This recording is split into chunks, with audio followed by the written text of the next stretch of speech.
প্রিয় শিক্ষার্থী বন্ধুরা, আশা করি সবাই ভালো আছেন, সুস্থ আছেন, নিরাপদে আছেন। অনেকেই পরীক্ষার জন্য ঢাকায় পৌঁছে গেছেন এবং অনেকেই হয়তোবা দু একদিনের মধ্যেই ঢাকায় পৌঁছানোর পরিকল্পনা করছেন। তো যারা পৌঁছে গেছেন তাদেরকে সাবধানে থাকার জন্য বলছি, নিয়মকানুন মেনে চলবেন যেন অসুস্থ না হন। এবং যারা এখনো ঢাকায় পৌঁছাননি তাদের যাত্রা নিরাপদ হোক এই কামনা করছি। তো প্রথমেই আমরা যেটা শুরু করব, আজকে লাইভ ক্লাস, বড় লাইভ ক্লাস, সর্বশেষ লাইভ ক্লাস এটাই আপনাদের ব্যাচের।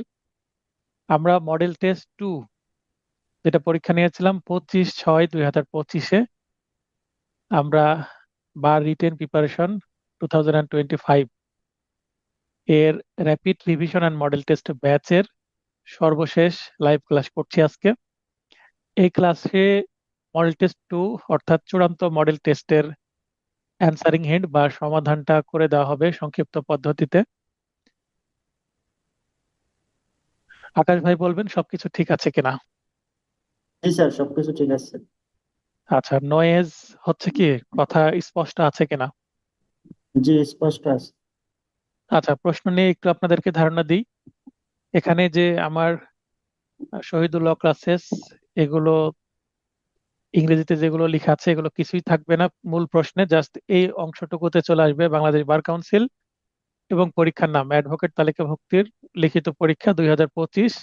তার নিচে একটা তারিখ দেওয়া থাকবে, মূল প্রশ্ন যেভাবে থাকে। যদি আপনাদের এর আগে ইতিপূর্বে মূল প্রশ্ন দেখা না থাকে, আমি মূল প্রশ্নের এক ঝলক আপনাদেরকে লাইভ ক্লাসে দেখিয়ে দিচ্ছি। এটা হচ্ছে মূল প্রশ্ন, দেখেন। মূল প্রশ্নের ওপরে বাংলাদেশ বার কাউন্সিল অ্যাডভোকেট তালিকাভুক্তি লিখিত পরীক্ষা 2022, সেখানে হয়ে যাবে 2025, আর তারিখ হয়ে যাবে 28 জুন 2025, শনিবার।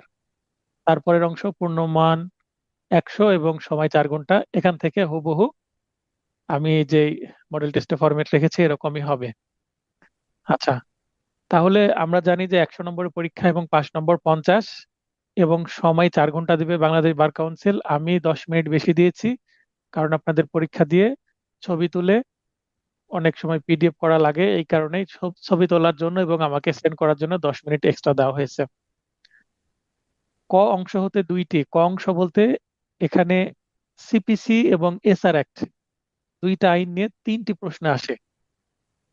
এই 3টি প্রশ্ন থেকে দুইটির উত্তর দিতে হয়। এবং খ, গ, ঘ ও চ অর্থাৎ পরবর্তী যে 6টি আইন, 5টি আইন, এই 5টি আইন থেকেই 5টা বিভাগ বা অংশ, এই অংশ থেকে দুইটি করে প্রশ্ন আসে, যে কোনো একটি করে লিখতে হয়।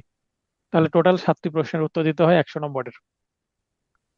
তো ক অংশ এসআর অ্যাক্ট এবং সিপিসি থেকে, 1, 2 হচ্ছে সিপিসি থেকে। সিপিসির একটা প্রশ্ন আমি প্রথমে দিয়েছিলাম, the court may at any stage adjourn the hearing of the suit. এইটা আলোচনা করতে হবে সিপিসির। এখানে অর্ডার 17 দেওয়াই আছে 17। অনেক সময় প্রশ্নে এই 17 উল্লেখ নাও থাকতে পারে, আপনাদের মনে করে সেটা লিখে এটা কি করতে হবে, ব্যাখ্যা করতে হবে। তো কিভাবে প্রশ্নের, ব্যাখ্যামূলক প্রশ্নের উত্তর করতে হয় এটা আমি আমার মূল নোটে শিখিয়েছি। যেহেতু আমার ফাইনাল টাস্ক নোটে এটা নাই, অনেকেই শুধুমাত্র রিভিশন ব্যাচে যারা ভর্তি হয়েছেন তাদের কাছে হয়তো বা ফাইনাল টাস্ক নোটই শুধু আছে, আমার মূল নোটটি নেই। তো মূল নোটে এই উত্তরটা আছে, ঠিক মূল নোট থেকে উত্তরটা আমি এখানে কপি পেস্ট করে দিয়েছি আপনাদের সুবিধার্থে। এবং যারা আমার যারা শুধুমাত্র ইউটিউব ভিডিও দেখেন তাদের জন্য আমি এই অংশটুকু রেখেছি, যে ব্যাখ্যামূলক প্রশ্ন যদি ইংরেজিতে আসে প্রশ্ন, সেটা কিভাবে বাংলায় উত্তর করা যায় এবং ব্যাখ্যা করা যায়, সেটার একটা প্রপার ওয়ে বা একটা প্রপার মেথড আমি দেওয়ার চেষ্টা করেছি। তো দেখবেন মূল প্রশ্নে এক লিখে এখানে একটা ডট থাকবে এবং ক লিখে একটা ব্র্যাকেট থাকবে। আবারও বলছি, মূল প্রশ্নে বামে এক লিখে প্রশ্নের নম্বর 1, তারপর ডট, এখানে দাঁড়িয়ে থাকে না। আর এক লিখার ক বা খ লিখার পরে একটা ব্র্যাকেট থাকে, অর্থাৎ বাম দিকে ব্র্যাকেট থাকতেও পারে নাও থাকতে পারে সাধারণত। আমি একটু আগে যে প্রশ্নটা দেখালাম এখানে এক লিখে একটা ডট দিয়ে এখানে শুধু ডান দিকে ব্র্যাকেট ক্লোজ করেছে, বাম দিকে কোনো ব্র্যাকেট দেয়নি। ঠিক আমরা একই স্টাইলে উত্তর লিখবো কি, এক ডট ক, তারপরে ব্র্যাকেট ক্লোজ করব, ফার্স্ট ব্র্যাকেট, তারপরে নং প্রশ্নের উত্তর, এইভাবে দিয়ে আমি এটা আন্ডারলাইন করেছি। একটা বক্ররেখা ঢেউ আকারে আমি আন্ডারলাইন করেছি। তো আপনারা ঢেউ দিতে পারেন অথবা সোজা একটা সরলরেখা দিতে পারেন। আবার আপনারা যদি সময় থাকে এখানে একটা স্কেল বা রুলার বসিয়ে তারপরে আন্ডারলাইন করতে পারেন। তো আমি কি করতাম, এবার ঢেউ দিতাম, তাহলে দেখতে একটু সুন্দর দেখাতো। প্লাস এভাবে টেনে দিলে অনেক সময় লেখাটার এই রেখাটা উপর দিকে বা নিচের দিকে চলে আসতো, মানে কন্ট্রোল করতে পারতাম না। সরলরেখা টানা অনেকের প্রবলেম, তাই বক্ররেখা দিলে এটা আর বোঝা যায় না। তো এটা দিলাম। প্রশ্নের উত্তর কিভাবে লিখতে হয়, শুরু করতে হয় সেটা দেখালাম। মাঝখানে দিবেন না, বামে বা ডানে সরিয়ে দিবেন না, মাঝখানে। এবং লেখা শুরু করবেন ঠিক বামের মার্জিনের পরে স্ট্রেট লাইন থেকে। বলে রাখা ভালো, মার্জিনের ওপরে, ওপরে যখন মার্জিন দিয়ে দিলেন 2 ইঞ্চি বা 3 ইঞ্চি, তার মার্জিনের ওপরে একটা আঁচড়ও দেওয়া যাবে না, কিছু লেখা যাবে না। এবং মার্জিন যখন বাম পাশে দিচ্ছেন 1.5 ইঞ্চি বা 2 ইঞ্চি, সেই 1.5 ইঞ্চি 2 ইঞ্চির মার্জিনের বাইরে কোনো কিছুই লেখা যাবে না। আবার বলছি, মার্জিনের ওপরে এবং মার্জিনের বামে কোনো কিছু লেখাই যাবে না। আবার অনেকেই সাজেস্ট করছেন ডানে এবং নিচে মার্জিন দিতে। আমি ডানে এবং নিচে মার্জিন দিতে নিষেধ করছি, দরকার নাই। স্বপন ভাই। স্যার আমার কানে হেডফোন লাগানো। হ্যাঁ, বলেন, বুঝতে পারিনি। জি স্যার, কি যে একটা ওই যে হাইকোর্টের যে অ্যাডভোকেট বাহাউদ্দিন ইমরান, ওনার একটা ভিডিও দেখলাম ওই দিন। ওই ভিডিওতে উনি বললো যে আমরা যে দরখাস্ত মোসাবেদা গুলা লিখি ওইগুলাতে মার্জিন আচ্ছা, দেওয়া আমি, দরকার না। হ্যাঁ, আমি উনি উনি যেটা বলেছেন মুসাবিদায় গিয়ে মার্জিন দেওয়া যাবে না, ওইটার সাথে আমি দ্বিমত পোষণ করছি সম্মানের সহিত। উনি যে ভিডিওটা বানিয়েছেন সে ভিডিওর বেশ কিছু অংশের সাথে আমার মতের মিল আছে। এবং উনি যে স্পেসিফিক যেটা আপনি জিজ্ঞাসা করছেন যে আপনি মার্জিন টানলেন, আপনি মনে করেন পরীক্ষার খাতায় বসলেন, আপনি সিদ্ধান্ত নিয়েছেন মার্জিন দিবেন। তো আপনি পুরো জি খাতাটাই তো, পরীক্ষার প্রশ্ন পাওয়ার আগে পুরো খাতাটাই তো মার্জিন দিয়ে দিবেন, দিবেন কিনা? জি জি। তো এখন আপনার মুসাবিদাটা কোথায় সেট হবে আপনি আগে থেকে বুঝতে পারবেন। জি না। তো উনি যেটা বলছেন সেটা লজিক্যাল না এবং বাস্তবসম্মত না। তাই আমি আমার স্টুডেন্টদেরকে ওই ধরনের ইলজিক্যাল বিষয় ফলো করার জন্য নিরুৎসাহিত করছি, এবং আমি তার এই মন্তব্যকে মানে অসম্মতি জানাচ্ছি। ঠিক আছে। The court may at any stage adjourn the hearing of the shoot.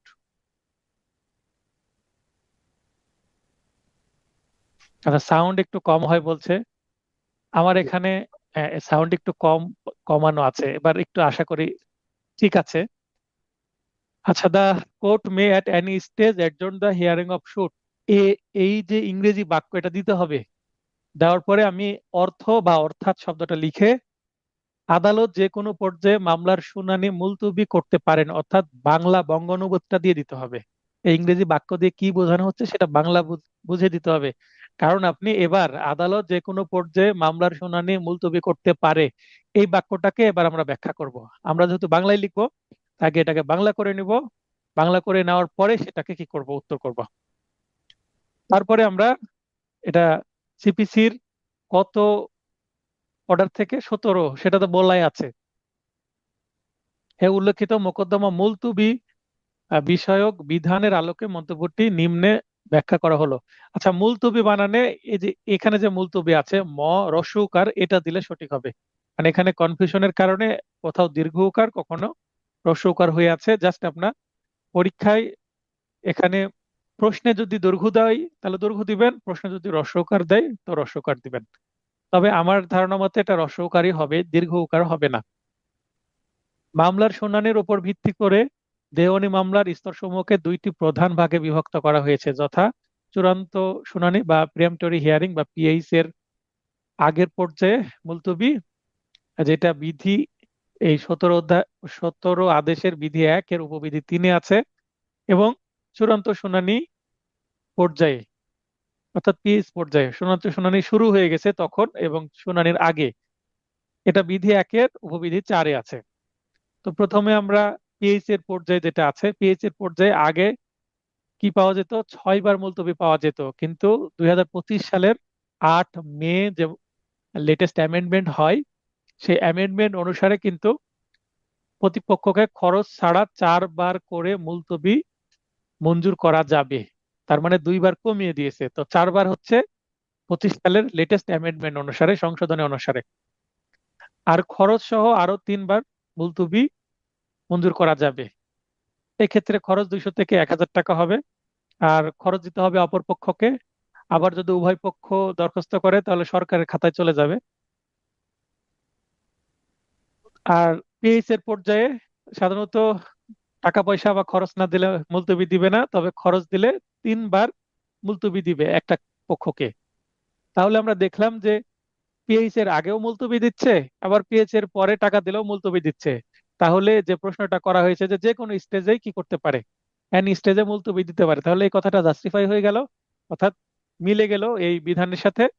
তাই আমরা এটা বলতে পারবো যে এখানে অধিকন্তু মামলার পক্ষগণের আবেদন ছাড়াও কারণ লিপিবদ্ধ পূর্বক আদালত স্বেচ্ছা প্রণোদিত বা সৌমুটো হয়েও কি করতে পারবেন, শুনানি মুলতবি রাখতে পারবেন নিজের প্রয়োজনে। পক্ষদের প্রয়োজনে তো রাখবেনই, আবার নিজের প্রয়োজনে রাখতে পারবেন। তাহলে কি একেবারে স্পষ্ট ভাবে আমরা বলতে পারছি যে এটি স্পষ্ট যে the court may at any stage adjourn the hearing of suit, অর্থাৎ আদালত যে কোনো পর্যায়ে মামলার শুনানি মুলতবি করতে পারে। দেখেন, আমি ইংলিশ বাক্য দিয়ে শুরু করেছি, যেটা প্রশ্ন এসেছে সেটা অর্থাৎ দিয়েছি এবং সূচনাতে যেভাবে লিখেছি, আমি শেষে এসে আবার উপসংহারে এসেও এটাকে জাস্টিফাই করছি। তার মানে মিলিয়ে দিলাম, ব্যাখ্যাটা মিলিয়ে দিলাম, যে স্টেটমেন্টটা দেওয়া হয়েছে সেটা যে সঠিক সেটা এখানে মিলিয়ে দিলাম।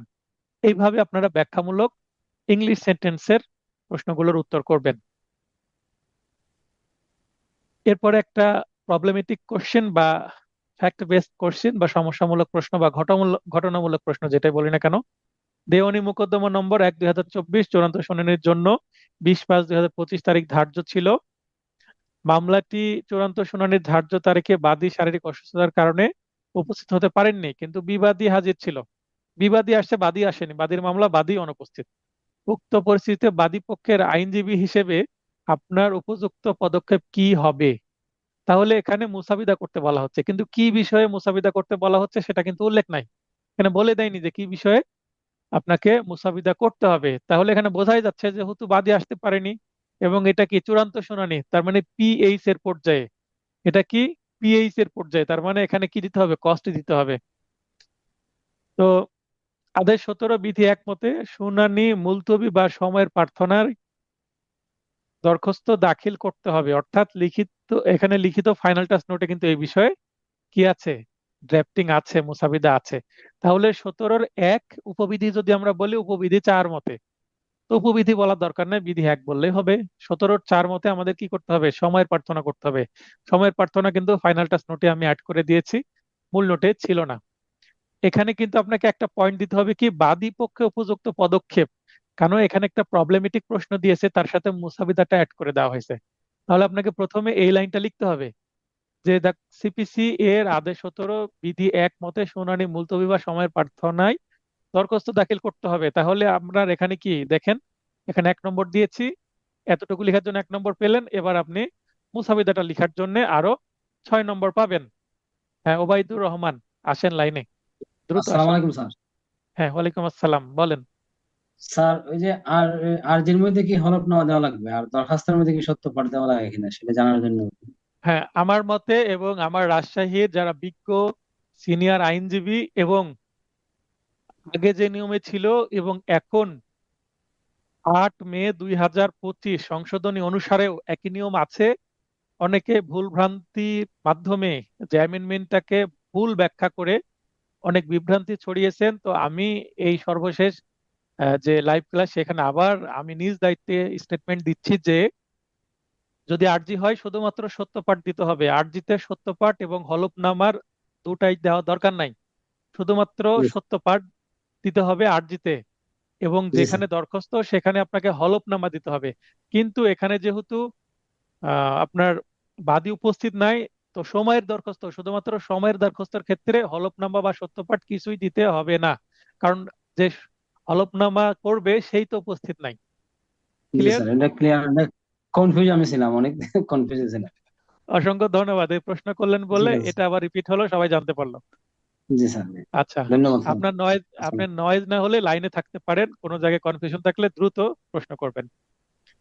জি স্যার। আদালতের কার্যক্রমের অপব্যবহার রুখতে বা ন্যায় বিচার রক্ষার্থেই কেবলমাত্র দেওয়ানি আদালতের সহজাত ক্ষমতা বা ইনহারেন্ট প্রয়োগ করা উচিত। দেখেন, এর আগে আমি ডিরেক্ট একটা প্লেন কোশ্চেন করতাম, আমার ক্লাস টেস্টেও প্লাস আমার নোটেও ছিল, মূল নোটে, যে সহজাত ক্ষমতা আলোচনা করুন। কিন্তু এবার দেখেন একটা করে আমি স্টেটমেন্ট দিয়ে দিচ্ছি, তারপরে আমি প্রশ্নটাকে একটু মডিফাই করে ঘুরিয়ে পেঁচিয়ে দিচ্ছি। আপনি কি উক্ত বক্তব্যের সাথে একমত? দেখেন, আপনাকে প্রশ্ন ছুড়ে দেওয়া হচ্ছে এবং আপনার সংশ্লিষ্ট আইন ও উদাহরণের আলোকে উত্তর দিন। তার মানে আপনাকে একটা প্রশ্ন ছুড়ে দেওয়া হচ্ছে, একটা স্টেটমেন্ট দেওয়া হচ্ছে, এই স্টেটমেন্টকে আপনাকে কি করতে হবে? জাস্টিফাই করতে হবে এবং আপনাকে একটা মতামত দিতে হবে, এবং এই মতামতের পক্ষে আপনাকে কি দিতে হবে? যুক্তি, আইন এবং উদাহরণ অনুসারে দিতে হবে। তো এইটা আপনাকে কি করতে হবে? জাস্ট আমার যে মূল নোট, লিখিত মূল নোট, এটার উত্তর সুন্দরভাবে দেওয়া আছে, সিপিসি 151 ধারায় আছে। যেহেতু এখানে দেওয়ানি আদালতের কথা বলা হচ্ছে, তাই এখানে সিপিসি অনুসারে উত্তর করতে হবে 151। এবং যেহেতু 2 নম্বর প্রশ্ন, এখানে তো সিপিসি আসবে, সিআরপিসির প্রশ্ন তার 2 নম্বরে আসবে না। তো এইটা আমার মূল নোটে যেভাবে উত্তর আছে সেটার সাথে জাস্ট এই যে প্রথমে একটা বাক্য আছে, এই বাক্যটাকে কি করতে হবে? একটু ব্লেন্ড করতে হবে বা একটু মিলিয়ে নিতে হবে প্রথমে। অর্থাৎ শুরুতে একটু শুরু করলেন এই বাক্যর অনুরূপে, এবং শেষের দিকে উপসংহারেও এই বাক্যর একটা টাচ দিলেন, তাহলে আপনার উত্তরটা কিন্তু মডিফাই হয়ে গেল, অ্যাডাপটিভ হয়ে গেল। এরপরে উদাহরণসহ রেস সাবজুডিস এবং রেস জুডিকাটার মধ্যে পার্থক্য নিরূপণ করতে বলেছি, অর্থাৎ সিপিসির 10 এবং 11 ধারার মধ্যে পার্থক্য। এটা আমার উভয় নোটে আছে, লিখিত নোটেও আছে, ফাইনাল ড্রাফট নোটেও আছে। আদালত কোন কোন ক্ষেত্রে ঘোষণামূলক ডিক্রি প্রদান করতে পারেন? ঘোষণামূলক ডিক্রি প্রদান করার বিধান কোথায় আছে? এসআর অ্যাক্টের 42 ধারায় আছে। তাহলে 42 ধারা আমার কিন্তু মূল নোটে আলোচনা করা আছে। ঘোষণামূলক ডিক্রি কাদের উপর বাধ্যকর বা ঘোষণামূলক ডিক্রির ফলাফল কি, এটা 43 ধারায় আছে। তাহলে 42 এবং 43 ধারা মতে উত্তর করতে হবে। আবার বলা হচ্ছে, ঘোষণামূলক ডিক্রি কি জারি মামলার মাধ্যমে বাস্তবায়নযোগ্য? এটাও আমার মূল নোটে আছে, তবু আমি একটু সংক্ষিপ্তভাবে বলে দিই। ঘোষণামূলক ডিক্রি যদি আপনি চান এবং শুধুমাত্র ঘোষণা চেয়েছেন, এখানে যদি আনুষঙ্গিক প্রতিকার চাওয়া না হয়, অর্থাৎ যদি কোনো দখল চাওয়া না হয় বা এখানে মিন প্রফিট চাওয়া না হয় বা কোনো ক্ষতিপূরণ সাথে চাওয়া না হয়, শুধুমাত্র ঘোষণা চাওয়া হলো, তাহলে জারি দরকার নাই। আর যদি ঘোষণামূলক ডিক্রির সাথে দখলও চাওয়া হয়, তাহলে কিন্তু জারির দরকার আছে, অর্থাৎ বাস্তবায়নের দরকার আছে। বর্তমানে সংশোধনী যে 25-এর সংশোধনী অনুসারে জারি মামলা কিন্তু দরকার আছে, কিন্তু আলাদা করে আর জারি মামলা করার দরকার নাই। অর্থাৎ মূল মামলায় যে ডিক্রি পাওয়া গেল, মূল মামলার আন্ডারে কিন্তু এটা জারি কার্যক্রম শুরু হবে। অর্থাৎ একটা দরখাস্ত দিলেই মূল মামলাতে জারি কার্যক্রম শুরু হবে। আগে জারি মামলার জন্য আলাদা কি নিতে হতো? মামলার সার্টিফাইড কপি তুলতে হতো ডিক্রি সহ, প্লাস সেইটার জন্য জারি আরেকটা নতুন ফর্মে কোর্ট ফি দিয়ে মামলা ফাইল করতে হতো। তাহলে নতুন একটা এক্সিকিউশন শুট বা জারি মামলা সৃষ্টি হতো, নতুন মামলা নম্বরও পড়তো, যেইটা সংশোধনী অনুসারে আর করা লাগছে না। এক্ষেত্রে ডিক্রিদার বা যিনি ডিক্রি পাচ্ছেন তার কিন্তু অনেক টাকা সেভ হয়ে গেল। যদিও আমাদের আইনজীবীর একটু ইনকাম কমে গেল, কারণ নতুন মামলা করতে গেলে কিছু ফাইলিং ফি পেতাম আমরা, তো সেটা একটু কমে যাবে। তবে হ্যাঁ, দরখাস্ত করার জন্য কিছু ফি নেওয়া যেতে পারে, কারণ জারির জন্য তো দরখাস্ত করতে হবে। আবার কিছু আইনজীবী আমি সহ একটা সার্টিফাইড কপি নিতে হলে যেটা ফি, সেটার থেকে একটু বেশি ফি আমরা নিই। কারণ আমরা কোনো সার্ভিসের জন্য তো একটা ফি নিবই, তার কপি দরখাস্ত করা, আমি অথবা আমার পক্ষে যিনি থাকবেন সে তদবির করবে সেটা দ্রুত পাওয়ার জন্য, তো এটার জন্য তো একটা ফি অ্যাড হবেই। তো ডিক্রি জারি মামলা, হ্যাঁ, ডিক্রি জারি মামলা এখন আলাদাভাবে করতে হয় না, মূল মামলার আন্ডারে সেটা হবে।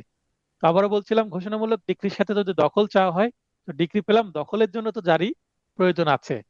তাই ঘোষণামূলক ডিক্রি কি জারি মামলার মাধ্যমে বাস্তবায়নযোগ্য? হ্যাঁ, কখনো বাস্তবায়নযোগ্য, আবার কখনো দরকার বা প্রয়োজন হয় না। আমার মূল নোটে সুন্দরভাবে উত্তর করা আছে। এখানে নম্বর ভাগ করা আছে 3-2-2, 3-2-3, টোটাল 8 নম্বর। এরপর একটি প্রবলেমেটিক প্রশ্ন জুড়ে দিয়ে মুসাবিদা চেয়েছে, আরজি মুসাবিদা। কি বলা হচ্ছে? খ, ক এর সাথে 5 বছরের জন্য বিশ্বস্ততার সাথে কেরানি হিসেবে কাজ করার জন্য চুক্তিবদ্ধ হন। খ 4 বছর পর, 5 বছরের জন্য চুক্তি হয়েছে, 4 বছর পর বলছে আমি আর কাজ করতে পারবো না, বাকি সময় 1 বছর আর আমি কি কাজ করতে পারবো না, অপারগতা প্রকাশ করছে। এবং ক এর প্রতিদ্বন্দ্বী প্রতিষ্ঠানে অধিক বেতনে কেরানি হিসেবে কাজ করার জন্য নতুন ভাবে চুক্তিবদ্ধ হয়, মানে এখানে যত বেতন পেত প্রতিদ্বন্দ্বী হয়তো বা আরেকটা পাশাপাশি প্রতিষ্ঠান আছে সেখানে যাচ্ছে সে, তো এইটা তো মেনে নিবে না। আহ, এখানে বলবে যে আমার কাছে আরো 1 বছর কাজ করার পরে আপনি যেখানে খুশি যান, কিন্তু তো অন্য জায়গায় বেশি টাকায় কাজ করতে পারছে, এই কারণে চলে যাচ্ছে। এখন এর কি করার আছে? এর সাথে কৃত চুক্তিটির সুনির্দিষ্ট কার্য সম্পাদনের ব্যাপারে আপনার উপদেশ চান। আপনার কাছে এসেছে যে ভাই বা স্যার আমি কি করতে পারি বলেন, এই আমার কাছে কেরানি কাজ করতো 4 বছর কাজ করার পরে বেশি বেতন পাওয়ার লোভে অন্য জায়গায় চলে যাচ্ছে। এখন তিনি কোন আইনের কোন বিধান বলে কি প্রতিকার পেতে পারে তা আপনাকে উল্লেখ করে একটা আর্জি মুসাবিদা করতে হবে। তাহলে একটা প্রবলেমেটিক প্রশ্নের আগে উত্তর দিয়ে দিতে হবে। প্রবলেমেটিক প্রশ্নের উত্তর 1 লাইনে দিয়ে দেওয়া যাবে, যে উপযুক্ত প্রতিকার বলে পয়েন্ট দিলেন, দিয়ে এসআর অ্যাক্টের 57 ধারা মতে নেতিবাচক চুক্তি বাস্তবায়নের জন্য আরজি মুসাবিদা করতে হবে। এটা হচ্ছে 1 লাইনে প্রবলেমেটিক প্রশ্নের উত্তর হয়ে গেল। তো এখানে 7 নম্বর দেওয়া হয়েছে, 1 আর 6 7 এভাবে। এবার আপনি মুসাবিদাটা কোথায় পাবেন? আমার লিখিত ফাইনাল টাচ নোটে সুন্দরভাবে মুসাবিদা দেওয়া আছে 57 ধারায় কিভাবে করতে হয়। তো আমরা এর আগে স্যার দেখেছিলাম একটু ধীরে বলতে হবে, আমি চমকে উঠেছি কারণ সাউন্ড সবচেয়ে মানে হাই ভলিউমে দেওয়া আছে। বলেন। স্যার এখানে ওই যে চুক্তিটা যে প্রবলযোগ্য নয় সেই মর্মে কি কোনো এই স্টেটমেন্ট দিতে হবে কিনা? আপনি লিখতে পারেন যদি মানে হচ্ছে নম্বর কম, 21 ধারার যদি মধ্যে। নম্বর, হ্যাঁ হ্যাঁ নম্বর কম থাকে, এখানে 21 ধারা কথা বলার দরকার নাই, 57 ধারায় হুবহু এই উদাহরণটা আছে, 57 ধারা দিয়ে টাচ করা যাবে। ঠিক আছে। জি। এখানে আপনি নিয়ে আসতে পারেন, যদি এটা প্রবলেমেটিক প্রশ্ন হয় তাহলে একটু বেশি জি করে স্যার। লেখার দরকার আছে। যদি যদি এটা প্রবলেমেটিক প্রশ্ন হয় তাহলে স্যার এখানে আমি 21 ধারার মধ্যে আপনি 3 বছরের হ্যাঁ অধিক হ্যাঁ, কাজ করা চুক্তি প্রবলযোগ্য না, এটা তো আনতে পারবো স্যার। হ্যাঁ, আপনি আনতে পারবেন। তো এখানে 21 ধারাটা নিয়ে আসাটা অপশনাল, আরজির ক্ষেত্রে প্রবলেমেটিক প্রশ্নের ক্ষেত্রে আনা যাবে। ঠিক আছে। আর আর যেটা এটা স্যার আর যেটা 57 ধারাতেই করছি, শুধু মানে প্রবলেমেটিক অ্যান্সারটা আর কি 21 আর 57 মিলাই করছিলাম আর কি স্যার। আচ্ছা গুড, তাহলে আপনি আরো উত্তরটা আরো সমৃদ্ধ হয়েছে। আচ্ছা দেখেন, চার্জ কাকে বলে? সিআরপিসির প্রশ্ন আমরা চলে আসছি, 4 নম্বর প্রশ্ন মানে সিআরপিসির প্রশ্ন। হয় আপনাকে 4 নম্বরের কখ লিখতে হবে অথবা 5-এর কখ লিখতে হবে, কারণ খ অংশ যে কোনো একটি লিখতে হবে। এখানে 15 নম্বর করে আছে। আচ্ছা অনেকে ভুল করে ওই যে 1 2 3 তিনটাই লিখলে কিন্তু হবে না, ক অংশ থেকে 1 2 3-এর মধ্যে যে কোনো দুইটি লিখতে হবে, বুঝে লিখবেন। আবারও যারা ইউটিউব দেখছেন বা আমার ভিডিও দেখছেন বলে দিচ্ছি যে বুঝে বুঝে উত্তর করবেন। ক অংশ থেকে দুইটি লিখবেন 3টি থেকে, আর খ অংশ থেকে 4 5 এর থেকে যে কোনো একটা লিখবেন, এখানে বলে দেওয়াই আছে। আপনি টানা 1 থেকে 7 পর্যন্ত 7টাই লিখলেন আর পরে 6 থেকে 13 পর্যন্ত একটাও লিখলেন না, তাহলে কিন্তু আপনার নম্বর কম আসবে, প্রপার অ্যান্সার হবে না যদিও আপনি 7টা লিখেছেন। তো এখানে সিআরপিসি এর সংশ্লিষ্ট ধারা উল্লেখপূর্বক উদাহরণ সহ চার্জ গঠন সংক্রান্ত বিধানাবলী আলোচনা করতে হবে। এখানে 10 নম্বরের প্রশ্ন। এখানে চার্জের সংজ্ঞা দেওয়া আছে 4-এর ক-এর সিতে, সিআরপিসিতে, এবং চার্জ গঠন সংক্রান্ত বিধান আছে 233 34 35 36, টানা এই কয়টা লিখতে হবে। 37 38 দরকার নাই, 239টা দিলে ভালো হয়। আর লিখিত মূল নোটে এটার উত্তর সুন্দরভাবে দেওয়া আছে, আপনারা লিখিত মূল নোট পড়ে নেবেন অথবা যে কোনো গাইডে পেয়ে যাবেন, বিগত সালের প্রশ্ন যেহেতু যে কোনো গাইডে পাওয়া যেতেই পারে।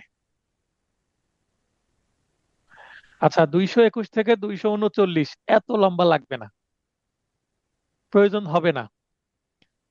যদি 221 থেকে শুরু করেন খুবই সংক্ষিপ্ত ভাবে লিখতে হবে, যদি সময় পান লিখবেন।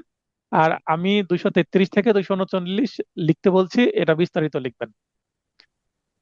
ব্যভিচারের উদ্দেশ্যে দিনের বেলা দেখেন দরজা ভেঙে গৃহে প্রবেশ করেছে, তার মানে দরজা ভাঙা একটা অপরাধ হয়েছে তার, হাউস ব্রেকিং। এর স্ত্রীর সাথে ব্যভিচার করে, ক এর বিরুদ্ধে পেনাল কোড এর 454 মানে হাউস ব্রেকিং এবং 497 মানে অ্যাডাল্টারি বা ব্যভিচার পৃথকভাবে চার্জ গঠন করা যাবে কিনা। এখানে অ্যানসারিং হিন্ট আমি দিয়ে দিয়েছি, জাস্ট ঘটনা এবং বিচার্য বিষয় দুইটা পয়েন্ট আমি অ্যাভয়েড করে গেছি, প্রাসঙ্গিক আইন এবং সিদ্ধান্ত দিয়ে দিয়েছি। প্রাসঙ্গিক আইনে সিআরপিসি এর 233 ধারার বিধান মতে বলা হচ্ছে প্রতিটি সুস্পষ্ট অপরাধের জন্য পৃথক অভিযোগ গঠন করে পৃথক বিচার করা যাবে, অর্থাৎ যতটি অপরাধ হবে চার্জও ততটি গঠন করতে হবে। খুবই সুন্দর কথা, যতটি অপরাধ করবে চার্জও ততটি হবে, মামলা একটি হতে পারে।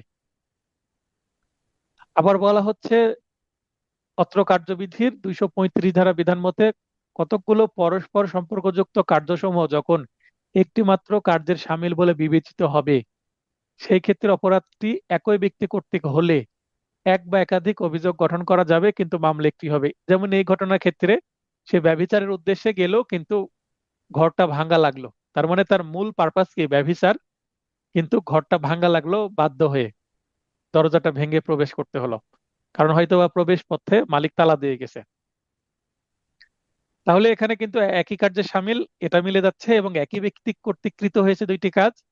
তাহলে অভিযোগ হয়তো বা দুইটা হতে পারে, কিন্তু মামলা একটি হবে। দুই বা ততোধিক সংঘর অন্তর্ভুক্ত অপরাধের ক্ষেত্রে তা একই ব্যক্তি কর্তৃক কৃত হলে, তার মানে মিলে গেল, দুই ধরনের অপরাধ করেছে একই ব্যক্তি, একাধিক অভিযোগ গঠন করা হলেও কিন্তু মামলা একটি হবে। তাহলে মামলা কয়টি হবে, চার্জ কয়টি হবে, বা অভিযোগ কয়টি হবে, এটা কিন্তু বলে দেওয়া হচ্ছে এই দুইটা সেকশনে। এবার আমরা চলে যাব সিদ্ধান্তে। উপরোক্ত আইনের বিধানসমূহ, একটু আগে সিআরপিসি দুইটা আমরা সেকশন পড়লাম, সেই বিধানগুলোকে বলছি, ও আলোচ্য প্রশ্নের তথ্যসমূহ এবং প্রশ্নের মধ্যে যা আছে সেটা বিশ্লেষণ করলে বলা যায় যে, যেহেতু পেনাল কোডের 497 ধারার অপরাধ ব্যভিচার সংগঠনের উদ্দেশ্যে একই কাজের সামিল, কিন্তু ভিন্ন সংজ্ঞার অন্তর্ভুক্ত 454 ধারায় দিনের বেলা জোরপূর্বক অন্যের গৃহে প্রবেশ করার অপর একটি পৃথক অপরাধ সংগঠিত করেছে, সুতরাং ক এর বিরুদ্ধে পেনাল কোডের 454 এবং 497 অর্থাৎ উভয় ধারায় পৃথকভাবে চার্জ গঠন করে উভয় ধারার অধীনে শাস্তি দেওয়া যাবে। এই ক্ষেত্রে ক এর বিরুদ্ধে দুইটি চার্জ গঠিত হলেও একটি মামলা হবে। দেখেন খুব সুন্দরভাবে প্রশ্নটা এক্সিকিউশন করা হয়েছে। তো 5 নম্বরের জন্য একটা পর্যাপ্ত উত্তর, যথেষ্ট উত্তর, আপনাকে দুইটা সেকশন প্রপারলি আলোচনা করতে হচ্ছে এখানে। এইভাবে উত্তর করতে পারলে 5-এ 5 পাবেন। এরপরে 5-এর ক, the inherent power of the High Court Division in the criminal adjudication system is an unusual power by which it ensures justice and prevents abuse of the process of the court. এটাকে সিআরপিসির সংশ্লিষ্ট বিধান উল্লেখপূর্বক উদাহরণ সহ সবিস্তারে আলোচনা করতে বলা হয়েছে 8 নম্বরের জন্য। তো এটা 551 ধারার বিধান মতো উত্তর করতে হবে। তো এখানে যে ইংরেজিটা দেওয়া হয়েছে সেটা যদি আমি অনুবাদ করি, the inherent power of the high court division in the criminal adjudication system, অর্থাৎ ফৌজদারি বিচারের ক্ষেত্রে মহামান্য হাইকোর্ট বিভাগের, মহামান্য শব্দটা ব্যবহার করলে ভালো হয়, না করলে সমস্যা নেই। হাইকোর্ট বিভাগের সহজাত ক্ষমতা ইজ অ্যান আনইউজুয়াল পাওয়ার। এখানে আনইউজুয়াল বলতে কি বোঝানো হচ্ছে? আনইউজুয়াল বলতে যেটা সচরাচর ব্যবহার করা যায় না, অপ্রচলিত, তার মানে অসামান্য। প্রয়োজনে, হ্যাঁ, প্রয়োজনে ব্যবহার করা যাবে, ঠিক আছে, বা অসাধারণ শব্দটা ব্যবহার করা যাবে, তাহলে চমৎকার হয়। অসাধারণ ক্ষমতা বাই হুইচ ইট ইনশিওর, যার মাধ্যমে এটি ন্যায় বিচার নিশ্চিত করে এবং আদালতের কার্যক্রমের অপব্যবহার রোধ করে। এইভাবে অর্থাৎ বলে, ইংলিশটা দিয়ে অর্থাৎ বলে এই বাক্যটা দেওয়ার পরে আপনারা ঠিক প্রথমে 1 নম্বর প্রশ্নে যেভাবে উত্তর করেছিলাম ওইভাবে 561 ধারার বিধান মতে উত্তর করে যাবেন। আমার মূল নোটে এটা সবিস্তারে আলোচনা করা আছে। করিম ও খলিল পরস্পরের বিরুদ্ধে ঢাকার পল্টন এলাকায় অবস্থিত একটি আবাসিক হোটেলের দাবিদার। এটা কিন্তু আমার মূল নোটেও আছে, আবার ফাইনাল টাচ অর্থাৎ উভয় নোটে আছে। এটা কি করতে হবে? দেখেন এখানে মৎস্য খামারের কথা উল্লেখ ছিল, জাস্ট মৎস্য খামারের কাছে এখানে আবাসিক হোটেলের কথা বলা হচ্ছে। খলিল 2/5/2025 তারিখ পর্যন্ত আবাসিক হোটেলটি দখলে ছিল, অর্থাৎ দখলে ছিল, এবং ওই তারিখেই সন্ধ্যা 7টায় তাকে বেদখল করা হয়, অলরেডি বেদখল হয়ে গেছে, এবং খলিল আপনার কাছে আসছে আবাসিক হোটেলটির দখল ফেরত পেতে। আপনি তার আইনজীবী, দখল ফেরত না দিলে কি চরম উত্তেজনাকর হয়ে গেছে পরিস্থিতি। আবাসিক হোটেল কি একটা স্থাবর সম্পত্তি, এবং ঢাকার পল্টন এলাকায় যেহেতু, তাহলে এটা অবশ্যই কি মহানগর এলাকার ভেতরে, মহানগর এলাকায় অবশ্যই 144 না 145 ধারা, দুইটা মহানগর এলাকা প্লাস, মহানগর এলাকা প্লাস এটা হচ্ছে একটা স্থাবর সম্পত্তি হোটেল, একটা ভবন। তাই সেই কারণে 145 ধারায় আরজি মুসাবিদা করতে হবে। আরজি তো সিভিল মামলাকে বলা হয়, যেহেতু ক্রিমিনাল মামলা আমরা জাস্ট এখানে দরখাস্ত মুসাবিদাই বলবো। এটা একটা পিটিশন মামলা হবে 145 ধারা বিধান মতে নির্বাহী আদালতে। এটা সাধারণত জেলা ম্যাজিস্ট্রেট আদালত অথবা অতিরিক্ত জেলা ম্যাজিস্ট্রেট আদালতে 145 ধারা মামলা করতে হয়। লিখিত উভয় নোটেই এটার উত্তর আছে। এখানে পি মামলা বা পিটিশন মামলা। এরপরে অফেন্স এগেন্স্ট হিউম্যান বডি বলতে কোন অপরাধ সমূহকে বোঝায়? তো দ্য পেনাল কোড 8960 এর অধ্যায় 16 বা ষোড়শ অধ্যায় কি বলা হয়েছে? অফেন্স এগেন্স্ট হিউম্যান বডি বা মানব দেহের বিরুদ্ধে অপরাধ। মানব দেহের বিরুদ্ধে অপরাধ শুরুই হয় হচ্ছে 299 ধারা থেকে। তারপরে 299 ধারায় কালপেবল হোমিসাইড, 300 ধারায় কালপেবল হোমিসাইড মার্ডার, এগুলো চলতে থাকে হচ্ছে 311 পর্যন্ত। এর মধ্যে কি আছে? আত্মহত্যা আছে, এর মধ্যে আছে ঠগ বা ঠগের দলে থাকার এই সবগুলো। তারপরে আছে 312তে মিসক্যারিয়েজ, 312 থেকে 318 পর্যন্ত। 319-এ শুরু হলো কি হার্ট বা আঘাত, এটা চলতে থাকবে হচ্ছে 300 মেবি 39 পর্যন্ত। তারপরে 354 আছে এর মধ্যে, অর্থাৎ শ্লীলতাহানির উদ্দেশ্যে আঘাত করা। তারপরে এটা চলতে থাকবে দর্শুতা, সরি দর্শুতা তো পরের অধ্যায়। অপহরণ। Kidnapping, kidnapping and abduction. Kidnapping and অ্যাবডাকশনের পরে হচ্ছে বিবাহ সংক্রান্ত অপরাধ কিছু আছে, এর মধ্যে আসে ভুল বুঝিয়ে যদি আহ, না সরি, এখানে রেপ আসবে 375, আর রেপের পরে 377 আনন্যাচারাল অফেন্স। এগুলো দিয়ে শেষ হয়ে যাবে 377 ধারা পর্যন্ত। 299 থেকে 377 ধারায় যেই ধরনের অপরাধগুলোর কথা বলা হচ্ছে সংক্ষিপ্তভাবে আপনাকে বলতে হবে। তবে অধ্যায় 16 এবং আপনি ধারা উল্লেখ করলেন 299 থেকে 377 ধারা পর্যন্ত অফেন্স এগেন্স্ট হিউম্যান বডি বা মানব দেহের বিরুদ্ধে অপরাধ সম্পর্কে আলোচনা করা হয়েছে। দু একটা উদাহরণ দিয়ে দিলেন। অপরাধ সমূহ হলো বলে এই যে একটু আগে যেগুলো বললাম দিয়ে দিলাম, হয়ে গেল। এটা কত নম্বরের উত্তর? 3 নম্বরের উত্তর। এরপরে আপনি 7 নম্বরের জন্য পরবর্তী উত্তর কি?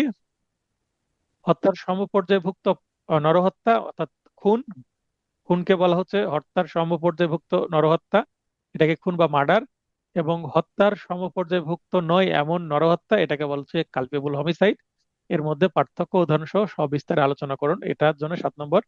এটা আমার মূল নোটে এবং ফাইনাল টাচ নোট উভয় নোটে কিন্তু আছে। অর্থাৎ এখানে খুন এবং নিন্দনীয় নরহত্যার পার্থক্য বা মার্ডার এবং কালপেবল হোমিসাইডের মধ্যে পার্থক্যই করতে হবে। এরপরে আমরা খ, এক্স একটি ঝোপের আড়ালে জেড আছে বলে জানেন, কিন্তু ওয়াই তা জানে না। একজন জানে আরেকজন জানে না। যে জানে সে, যে জানে না তাকে বললো যে তাকে ওইদিকে গুলি করো, ঝোপের দিকে গুলি করো, তাহলে দেখবা একটা মজা, দেখবা জাদু দেখবা। কারণ ঝোপের দিকে গুলি করলো, একজনকে লেগে সে মারা গেল। এবং যে গুলি করলো সে কিন্তু জানে না, তাহলে তার কোনো অপরাধ হবে না। সে যেহেতু জানে না, তার কোনো হত্যার ইন্টেনশনই নাই, 299 ধারায় কি হবে না, তার কিছু হবে না। আর অপর যে ব্যক্তি যে জানে তার জন্য কিন্তু 302 ধারা হবে। আচ্ছা, এখানে একটু সংশোধন করে দিই। উপরের যেটা কপি পেস্ট করে এখানে চলে আসছে, আপনারা যেটা করবেন দ্য পেনাল কোড এর ধারা 299 এবং 302 এতটুকু আলোচনা করলেই হয়ে যাবে। 300 একটু দিলে, টাচ দিলে ভালো হয়, না দিলেও সমস্যা নাই। এই ধারার বিধান মতো উত্তর করতে হবে। এটা আমার উভয় নোটে আছে। জাস্ট এখানে অধ্যায় 16 উপর থেকে কপি করতে গিয়ে এটা হয়েছে। অধ্যায় 16 এবং 304 আলোচনার দরকার নেই এখানে। স্যার 109 আসবে না? ও 109 প্ররোচনা দিয়েছে তাই তো, হ্যাঁ সরি 109 আসবে। আর যেহেতু উপর থেকে এটা কপি করার পরে এটার কারেকশন করতে ভুলে গেছি, 109 আসবে। 109 এর সাথে 302 যুক্ত হবে তাই তো। জি। তাহলে যদি আমরা ফ্রেশ করে বলি 109, 302 এবং 299 আলোচনা করলেই হবে, 300 দরকার নাই, 300 না দিলেও হবে। কারণ আপনার 299 দিয়েই ওই যেগুলি করলো তাকে কি নির্দোষ প্রমাণ করা যাচ্ছে। তাহলে 302 এর সাথে 109টা যুক্ত হয়ে যাচ্ছে কার জন্য? অ্যাবিটরের জন্য, অপরাধে সহযোগীর জন্য। স্টলেন প্রপার্টি কি, এটা 411 ধারায় বলা হয়েছে, কোনো অপরাধী কি চুরি এবং চোরাই মাল গ্রহণের জন্য একই সাথে শাস্তি পাওয়ার যোগ্য? হ্যাঁ, একই সাথে শাস্তি পেতে পারে না দুইজন। এটা আমার উভয় নোটে আছে, আমার মূল নোটে আছে, ঠিক এইভাবে উত্তর দেওয়া আছে, অর্থাৎ এটা একটি বড় প্রশ্ন বা বর্ণনামূলক প্রশ্ন হিসাবে আছে। এবং আমার ফাইনাল টাচ নোটে এই বিষয়টি আবার প্রবলেমেটিক প্রশ্ন হিসাবে আছে, অর্থাৎ এখানে 379 বা 380-র সাথে 411 একটা ব্লেন্ড করে উত্তর করা আছে। এখানে 378টা একটু টাচ করলে ভালো হয়। কয়েকজন ডাকাত, কয়েকজন ডাকাত যেহেতু বলে দিয়েছি, তাহলে 5 বা তার অধিক ব্যক্তি থাকবে। এখানে সংখ্যাটা আর ম্যাটার করছে না, যেহেতু ডাকাত উচ্চারণ করেই দেওয়া আছে। এক্স এর বাড়িতে ডাকাতি করে, তাহলে এক্স হচ্ছে বাড়ির মালিক। সেই সময় এক্স বাধা দিলে ওয়াই ব্যতীত অন্য সকল ডাকাতগণ কি করে? এক্স হত্যা করে। তার মানে এখানে ওয়াই কে নির্দোষ তৈরি করা হচ্ছে। এই প্রশ্নের মাধ্যমে বোঝানো হচ্ছে এক্স ভালো, সরি, সে সময় এক্স বাধা দিলে ওয়াই ব্যতীত অন্য ডাকাতগণ, তাহলে এক্স বাড়ির মালিক এখানে। আশা করি সবকিছু ঠিক আছে। আমরা আলোচনা করছিলাম 6-এর খ, 6-এর 7-এর খ, সরি, 7-এর খ নং প্রশ্নে বলা হচ্ছে কয়েকজন ডাকাত এক্স এর বাড়িতে ডাকাতি করে। তাহলে ডাকাত যেহেতু বলে দিয়েছে, তার মানে 5-এর বেশি অপরাধী আছে। সেই সময় এক্স বাধা দিলে ওয়াই ব্যতীত অন্য ডাকাতগণ এক্স কে হত্যা করতে উদ্যত হয়। ওয়াই তাদের নিষেধ করে যে মারার দরকার নাই, শুধুমাত্র সম্পদ নিয়ে কেটে পড়ি। তার মানে এখানে ওয়াই কে ভালো মানুষ হিসেবে দেখানোর চেষ্টা করা হয়েছে প্রশ্নের মধ্যে আপনাদেরকে কনফিউজ করার জন্য। কিন্তু অন্য ডাকাতগণ শেষ পর্যন্ত এক্স কে হত্যা করে। এক্ষেত্রে ওয়াই এর কোনো শাস্তি হবে কিনা, তার মানে অনেকেই কিন্তু, অনেকে বলতে অল্প কিছু যদি ব্যক্তি লিখে যে হ্যাঁ ওয়াই কে শাস্তি দেওয়া দরকার নাই, ওয়াই এর ক্ষেত্রে শুধুমাত্র ডাকাতির শাস্তি হবে, এই যে খুন করলো খুনের শাস্তি ওয়াই কে দেওয়া দরকার নাই, এরকম হয়তো বা অনেকে উত্তর করতে পারেন। তাহলে এখানে আমাদের রেলিভেন্ট সেকশন চলে আসবে কত? 391 এবং 396।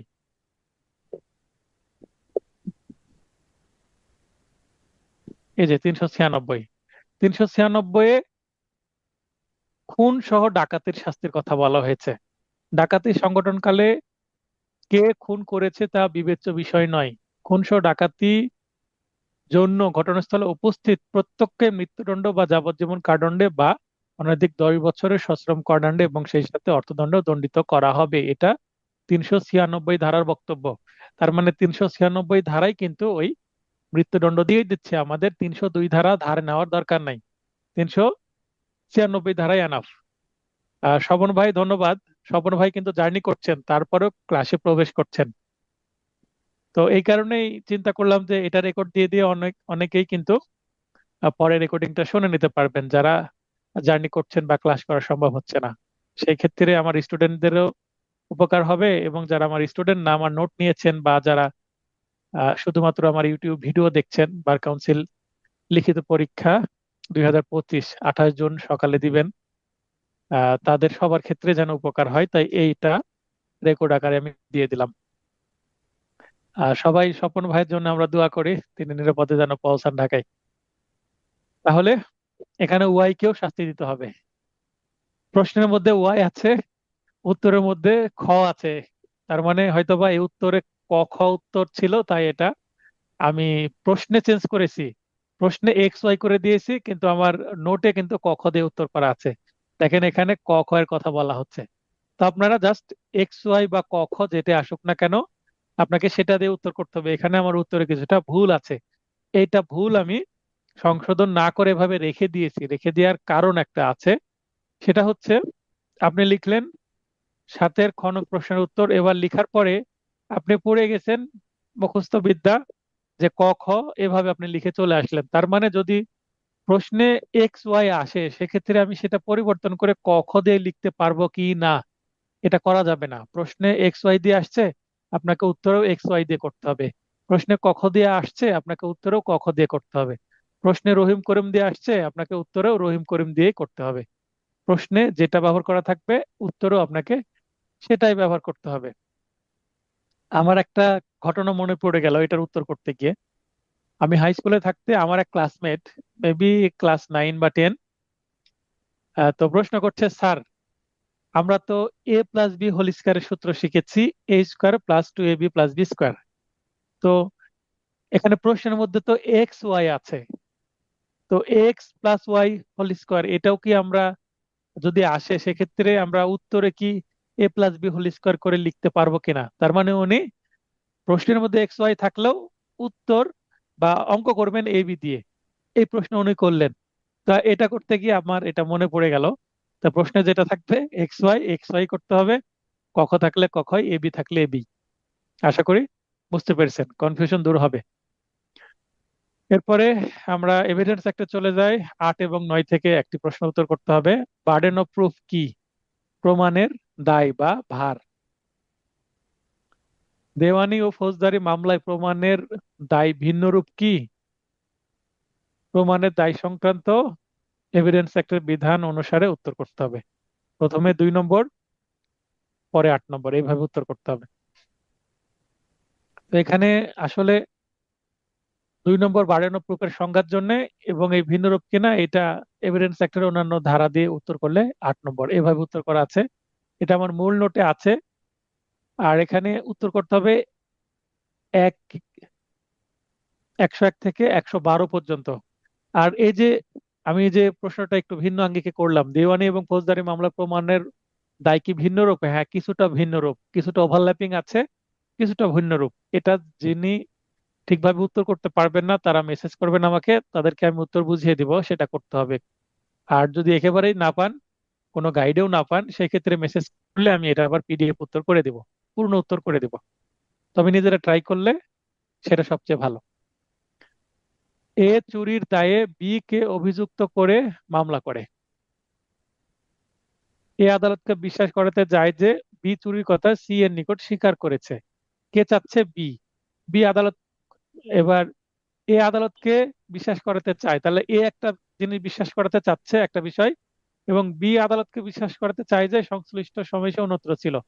তার মানে এখানে অভিযুক্ত যে বি, সে বলছে আমি অন্য জায়গায় ছিলাম। তো অন্য জায়গায় থাকার অজুহাতকে কি বলে? প্লে অফ অ্যালিবাই বা অন্যত্র থাকার অজুহাত।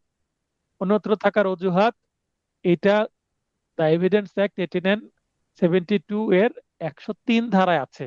এটা ফাইনাল টাচ নোট যারা নিয়েছেন বা যারা আমার স্টুডেন্ট, মূল নোটও মেবি এই সেকশনটা একটু ভুলভাবে ছিল, 106 ছিল। দয়া করে এটা আপনারা 103 করে নেন, 106 হবে না, 103 হবে। প্লে অফ অ্যালিবি 103-এ আছে, আপনারা এমসিকিউ নোটেও দেখবেন 103 আছে। তো 103 মতে উত্তর করতে হবে, অর্থাৎ যে যা দাবি করছে তাকেই তা প্রমাণ করতে হবে।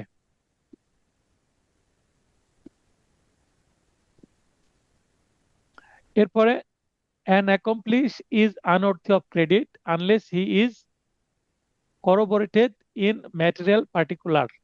বক্তব্যটি এভিডেন্স অ্যাক্টের 114 এবং 133 ধারার আলোকে ব্যাখ্যা করতে হবে।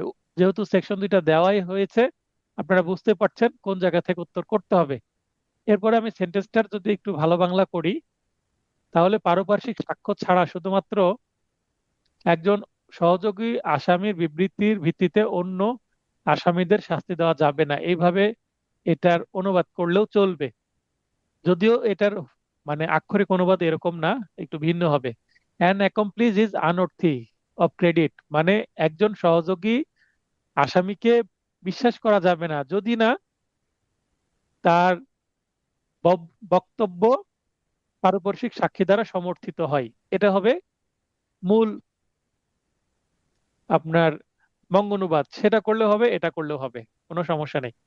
এরপরে 114 এবং 133 ধারার আলোকে ব্যাখ্যা করে দিতে হবে।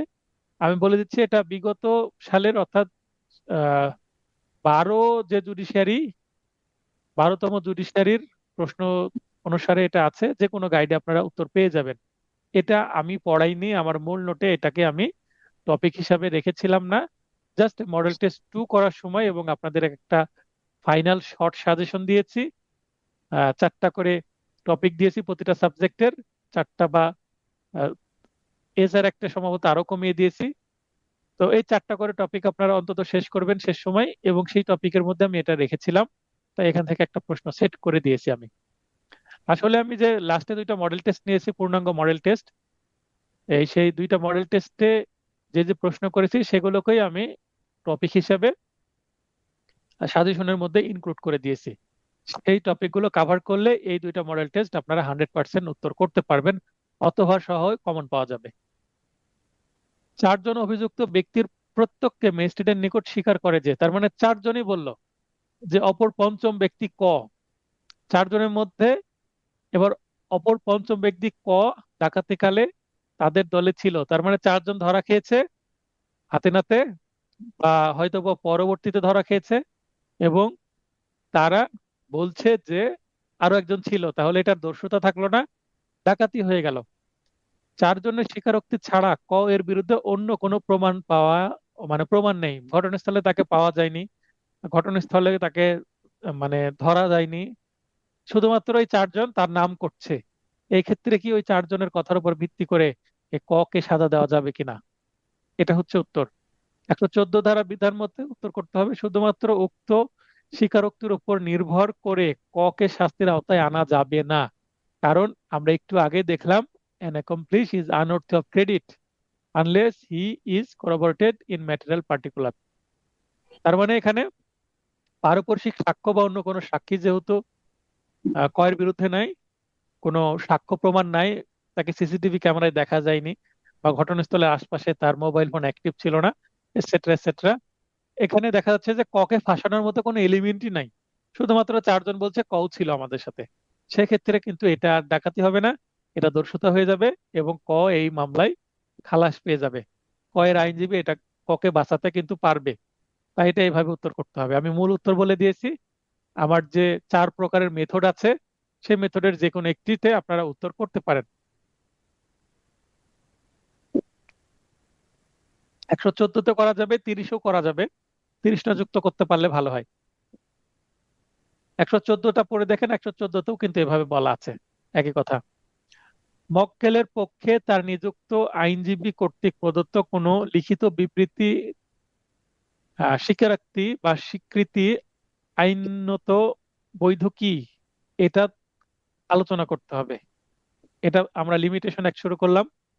লিমিটেশন অ্যাক্টের 19 ধারায় কিন্তু ইফেক্ট অফ অ্যাকনলেজমেন্টের কথা বলা হয়েছে, অর্থাৎ লিখিত প্রাপ্তি স্বীকারোক্তির বিষয় বলা হয়েছে। তো লিখিত প্রাপ্তি স্বীকারোক্তি যেদিন করা হবে সেদিন থেকে তা আমাদের মেয়াদ শুরু হবে, এটা হচ্ছে মূল বক্তব্য। এটাকে আপনাদের উদাহরণ সহ একটু বড় করে লিখতে হবে। বিগত সালের প্রশ্ন, এটা বিগত সালের প্রশ্ন যে কোনো গাইড থেকে পড়ে নিতে হবে। আপনারা যদি মনে করেন যে সেই সময় গাইড সাথে আছে, পড়ে নিতে পারেন। আর যদি মনে করেন স্যার আমার কাছে নাই, বললে আমি এই প্রশ্নটা প্রয়োজনে আমার কাছে গাইড আছে, আমি টাইপ না করলেও হয়তো বা গাইডের ছবি তুলে পাঠিয়ে দিতে পারি। যদি চান তাহলে আমি গ্রুপে দেব, না চাইলে আমি দিব না। এক্স ওয়াই এর নিকটে একটি স্থাবর সম্পত্তি বিক্রয়ের জন্য 1/1/2021 তারিখে নিবন্ধিত বায়না চুক্তি করেন। অর্থাৎ এখানে লিমিটেশন অ্যাক্টে 21A 21A এর বিধান মতে কি, স্থাবর সম্পত্তির যে চুক্তিটা, সেটা বায়না চুক্তি হলো নিবন্ধিত করতে হবে। তাহলে 21A মতে নিবন্ধিত করা হয়েছে, শর্ত ফিল আপ হয়েছে, 2টা শর্ত, একটা লিখিত প্লাস স্থাবর সম্পত্তি, তাই এটা নিবন্ধন বা রেজিস্ট্রেশন করা হয়েছে। চুক্তিনামায় হস্তান্তর দলিল নিবন্ধনের কোনো সময় উল্লেখ করা হয়নি, অর্থাৎ জাস্ট বায়না চুক্তি করলো, কতদিনের মধ্যে মূল দলিলটা এক্সিকিউশন করা হবে এবং অবশিষ্ট টাকা দেওয়া হবে এটা কিন্তু বলা নাই। তার মানে এটা দলিলের একটা কি দুর্বলতা। ওয়াই 1/9 অর্থাৎ প্রায় 8 মাস পরে, তারিখে চুক্তিনামায় উল্লেখিত অবশিষ্ট অর্থ গ্রহণে এক্স কে দলিল নিবন্ধনের জন্য অনুরোধ করে, যে আপনি টাকা নেন এবং আমাকে কি করেন, জমিটা রেজিস্ট্রি করে দেন। এক্স বিক্রয় দলিল নিবন্ধনে নানা অজুহাতে বিক্রয় করতে বিলম্ব করতে থাকেন এবং অবশেষে 1/1/2022 তারিখে বিক্রয় দলিল নিবন্ধনে অস্বীকৃতি জানান। প্রথমে কিছু তালবাহানা করলো, পরে বলল আর করেই দিব না, যাও যা পারো করে নাও। এবার উভয় বায়না চুক্তি বলবৎকরণের জন্য 1/10/2022 তারিখে মোকদ্দমা দায়ের করেন। মোকদ্দমাটা কি তামাদিতে বাড়িত, এটা কিন্তু একটা চুক্তি প্রবলের মামলা, তার মানে এটা একটি মূল মামলা, দ্য মেন শুট বা অরিজিনাল শুট। তাই এটা তামাদি আইনের 3 ধারা প্রযোজ্য, 5 ধারা প্রযোজ্য না। অর্থাৎ তামাদিতে বাড়িত হয়ে গেলে এই মামলাকে আর কি পুনরুজ্জীবিত করার সুযোগ নাই এবং মামলা নিবেই না, 3 ধারা প্রযোজ্য হবে এখানে। প্রাসঙ্গিক আইনের আলোকে ব্যাখ্যা করতে হবে। 5 নম্বরের জন্য প্রশ্ন, আমি এখানে ডিরেক্ট প্রাসঙ্গিক আইন ও সিদ্ধান্ত দিয়েছি, ঘটনা এবং বিচার্য বিষয় দিলাম না। আপনারা ঘটনাকে ওই যে সাল অনুসারে, তারিখ অনুসারে সাজাতে পারেন, তাহলে ভালো হয়। আলোচ্য প্রশ্ন হতে এক্স ওয়াই এর নিকটে একটি স্থাবর সম্পত্তি বিক্রয়ের জন্য 1/1/2021 তারিখে নিবন্ধিত বায়না চুক্তি করেন। চুক্তিনামায় হস্তান্তর দলিল নিবন্ধনের কোনো সময় উল্লেখ করেননি। ওয়াই 1/9/2021 তারিখে চুক্তিনামায়, এখানে যে মানে ঘটনাটা এর মধ্যে দিয়ে দেওয়া হয়েছে, তো এখানে জাস্ট ওয়াই বায়না চুক্তি বলবৎকরণের জন্য এ তারিখে মামলা দায়ের করেন, তার মানে এখানে জাস্ট ঘটনাটা বলা হলো। এরপরে আমরা সিদ্ধান্তে চলে যাব প্রাসঙ্গিক আইন সহ। লিমিটেশন অ্যাক্টের প্রথম তফসিলের 113 অনুচ্ছেদের বিধান মতে চুক্তি প্রবলের জন্য 1 বছর সময়, চুক্তি বলবৎকরণের জন্য মোকদ্দমা দায়েরের তামাদির মেয়াদ 1 বছর। যেহেতু এক্স বিক্রয় দলিল নিবন্ধনে অস্বীকৃতি জানায় 1/1/2022, তার মানে যেদিন অস্বীকৃতি জানালো সেদিন থেকে মামলা করার তামাদির মেয়াদ আরম্ভ হলো। 113 অনুচ্ছেদে কিন্তু দুইটা বিষয় বলা হয়েছে, 1 বছর প্লাস কখন থেকে 1 বছরটা শুরু হবে, যখন থেকে মামলা করার কারণ উদ্ভব হবে। মামলা করার কারণ কখন উদ্ভব হবে, যখন এই চুক্তি পালনে অস্বীকৃতি জানালো। এই তারিখে, অর্থাৎ উক্ত তারিখে মোকদ্দমাটি দায়েরের কারণ উদ্ভব হয় এবং উক্ত তারিখ হতে 1 বছরের মধ্যে 1/10/2022 তারিখে ওয়াই বায়না চুক্তি বলবৎকরণের জন্য মোকদ্দমা দায়ের করেন। সেহেতু মোকদ্দমাটি তামাদিতে বারিত নয়। একজন বললেন 18 ধারা প্রযোজ্য হবে কিনা। 18 ধারা এখানে প্রবঞ্চনার বিষয় প্রযোজ্য হবে না। 18 ধারা কোনোভাবে এখানে প্রযোজ্য হবে না আব্দুল মাজিদ ভাই। 18 ধারা প্রবঞ্চনা, এখানে প্রবঞ্চনা বা প্রতারণার কোনো কিছু নাই। হ্যাঁ, তালবাহানা করছে সেটা ভিন্ন জিনিস, সেটা প্রতারণার মধ্যে পড়ে না। প্রতারণা করতে হলে ওই চুক্তি হওয়ার সময়ই, প্রতারণা শুরু থেকেই হতে হবে। প্রথমে যদি একটা নর্মালি মানে সুষ্ঠুভাবে একটা দলিল হয়, সেক্ষেত্রে প্রতারণার কোনো এলিগেশন পরে নিয়ে আসার সুযোগ নাই। তবে হ্যাঁ, ওই দলিলটা যদি টেম্পার করে তাহলে জালিয়াতির এলিগেশন আসতে পারে। আব্দুল মাজিদ ভাইকে আমি লাইন আসার সুযোগ দিয়ে দিচ্ছি এই বিষয়ে একটু ব্রিফ করার জন্য। মহিউদ্দিন শিবলি ভাই কেমন আছেন, আপনার শরীর কেমন আছে? জি স্যার, বুঝতে পারছি। জি স্যার, আছি। ওয়ালাইকুম আজকে আসসালাম। জার্নি করে আসলাম, এখন আচ্ছা, পড়ালেখা করছি। এখন এখন প্রপারলি একটু রেস্ট নেন, প্রয়োজনে শুয়ে থেকে ক্লাস করেন। আর ভিডিও দিয়ে দেওয়ার সিদ্ধান্ত কেমন হয়েছে বলেন। জি, ভালো হয়েছে স্যার, অবশ্যই আচ্ছা, রিভিউ করা যাবে। জি, ঠিক আছে। ধন্যবাদ। আচ্ছা, তো এখানে আব্দুল মাজিদ ভাই বুঝতে পেরেছেন তো যে 18 কেন আসবে না? জি স্যার, বুঝতে পেরেছি। আচ্ছা, কোনো প্রতারণা যদি থাকে শুরু থেকে প্রতারণা থাকতে হবে এক। আর দলিল হয়ে গেল, পরে যদি সেটাকে ঘষামজা করে তারিখ পরিবর্তন করে, টাকার পরিমাণ পরিবর্তন করে, সেটা ডেফিনেট কি জালিয়াতি বা ফর্জারি। তাহলে ফর্জারি পরে হয়, আর প্রতারণা হতে হলে প্রথম থেকে হতে হবে। ঠিক আছে। The lapse of time not only bars the legal remedy, but also extinguishes the claimant's right. এটা আমার একটা বানানো প্রশ্ন, কোথাও খুঁজে পাবেন না। এইটা যদি বাংলা করে কি হয়, সময় অতিবাহিত হলে শুধুমাত্র আইনগত প্রতিকারই বাধাগ্রস্ত হয় না, দাবিকারীর অধিকারও বিলুপ্ত হয়। এটা বাংলা করেও আসতে পারে, বাংলা করে হয়তো বা বিগত সালে কোথাও পেয়ে যাবেন। এটা আমার মূল নোটে কিন্তু আছে। এটা তামাদি আইনের 28 ধারায় আলোচনা করতে হবে। তবে এর সাথে 3 এবং প্রথম তফসিলের কিছু বিধান যদি নিয়ে আসতে পারেন উদাহরণের মধ্যে, তাহলে ভালো হয়। এটা কিন্তু 28 ধারায় বলা হয়েছে। 28 ধারায় বলছে যে যদি নির্দিষ্ট সময় পার হয়ে যায় তাহলে এই যে যিনি দখল করে আছেন জোর করে তার সত্ত্ব অর্জন হবে, এবং মূল যে আহ, দাবিকারী, যে সম্পত্তির যে মূল মালিক, দলিল বলে মালিক, তার দলিলই যে সত্য সেটা নষ্ট হয়ে যাবে, এবং সে সম্পত্তি বেদখল হয়ে গেল আগেই। 12 বছর যদি জোর করে কেউ বেদখল করে রাখে কাউকে, যে দখল করে থাকলো সে 28 ধারা অনুসারে কি হবে, সেই সম্পত্তি দখল বলে মালিক হয়ে যাবে, অ্যাডভার্স পজিশন এটাকে বলে।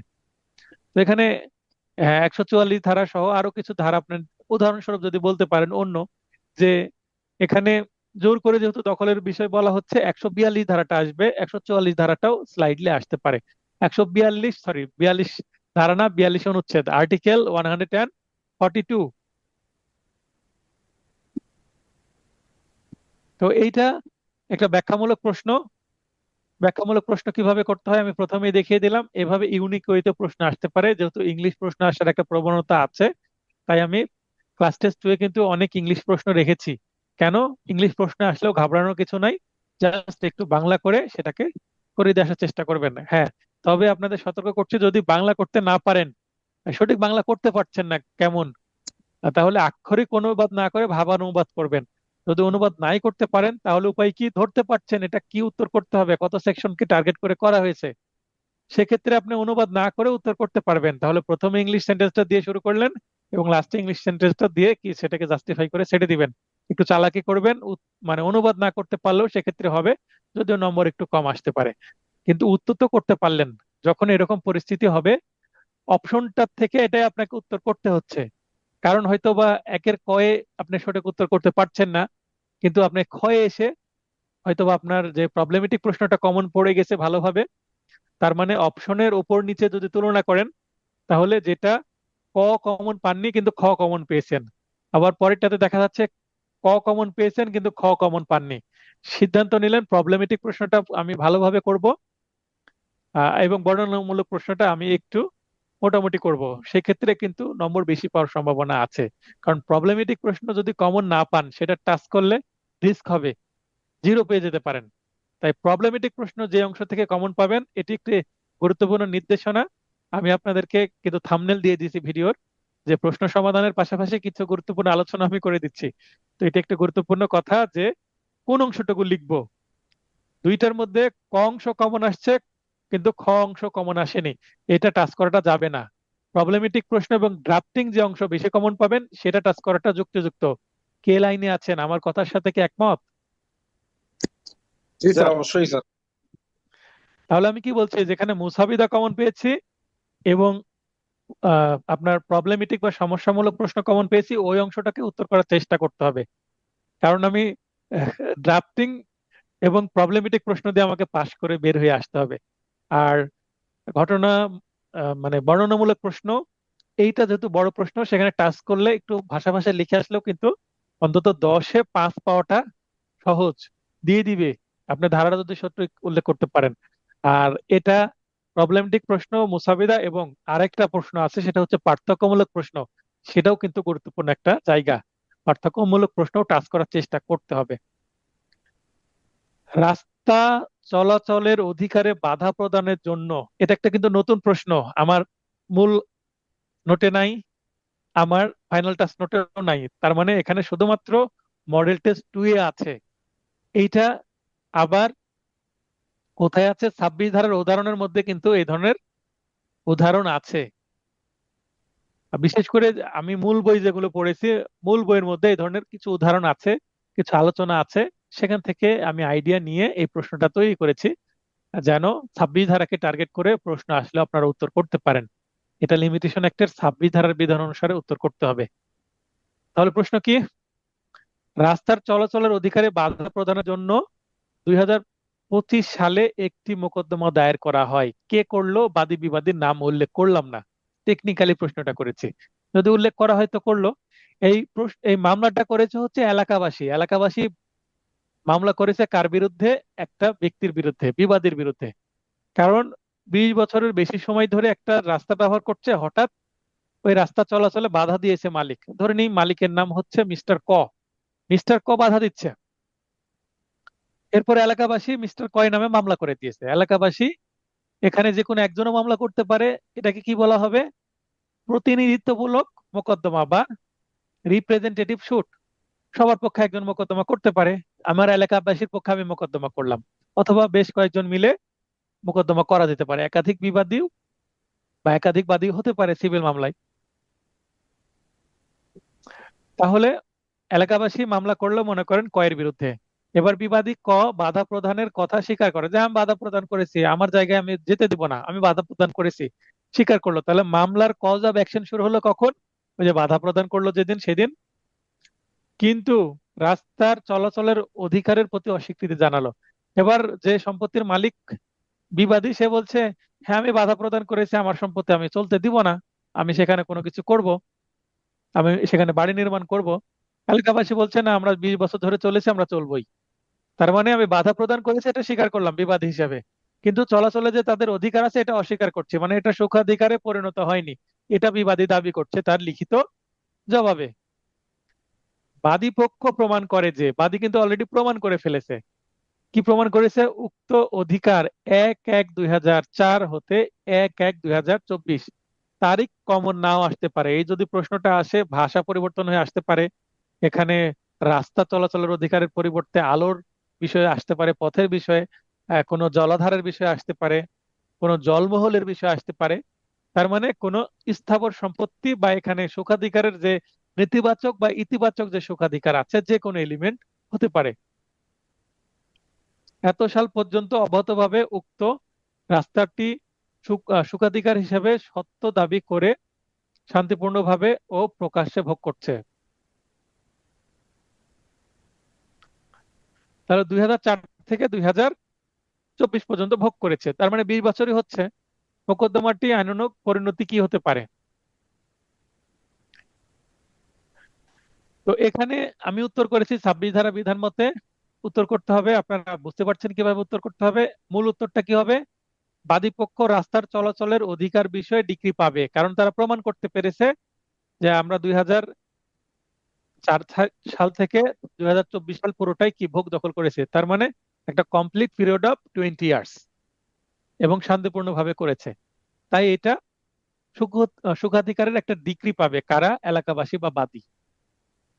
এটা ছোট একটা উত্তর আমি করে দিয়েছি। আপনারা আমার যে 4টা মেথড আছে, যে কোনো একটা মেথডে উত্তর করতে পারেন।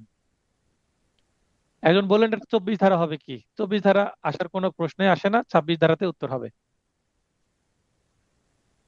এবার সর্বশেষ যে চ অংশ, এখানে 10 নম্বর, 15 নম্বর না কিন্তু। আপনাদের আবারও স্মরণ করে দিই, বাকি সবগুলো আইনে 15 নম্বর করে আছে। শুধুমাত্র 2টা আইনে পার্থক্য। সেটা হচ্ছে সিপিসিতে 30 নম্বরের উত্তর করা সম্ভব।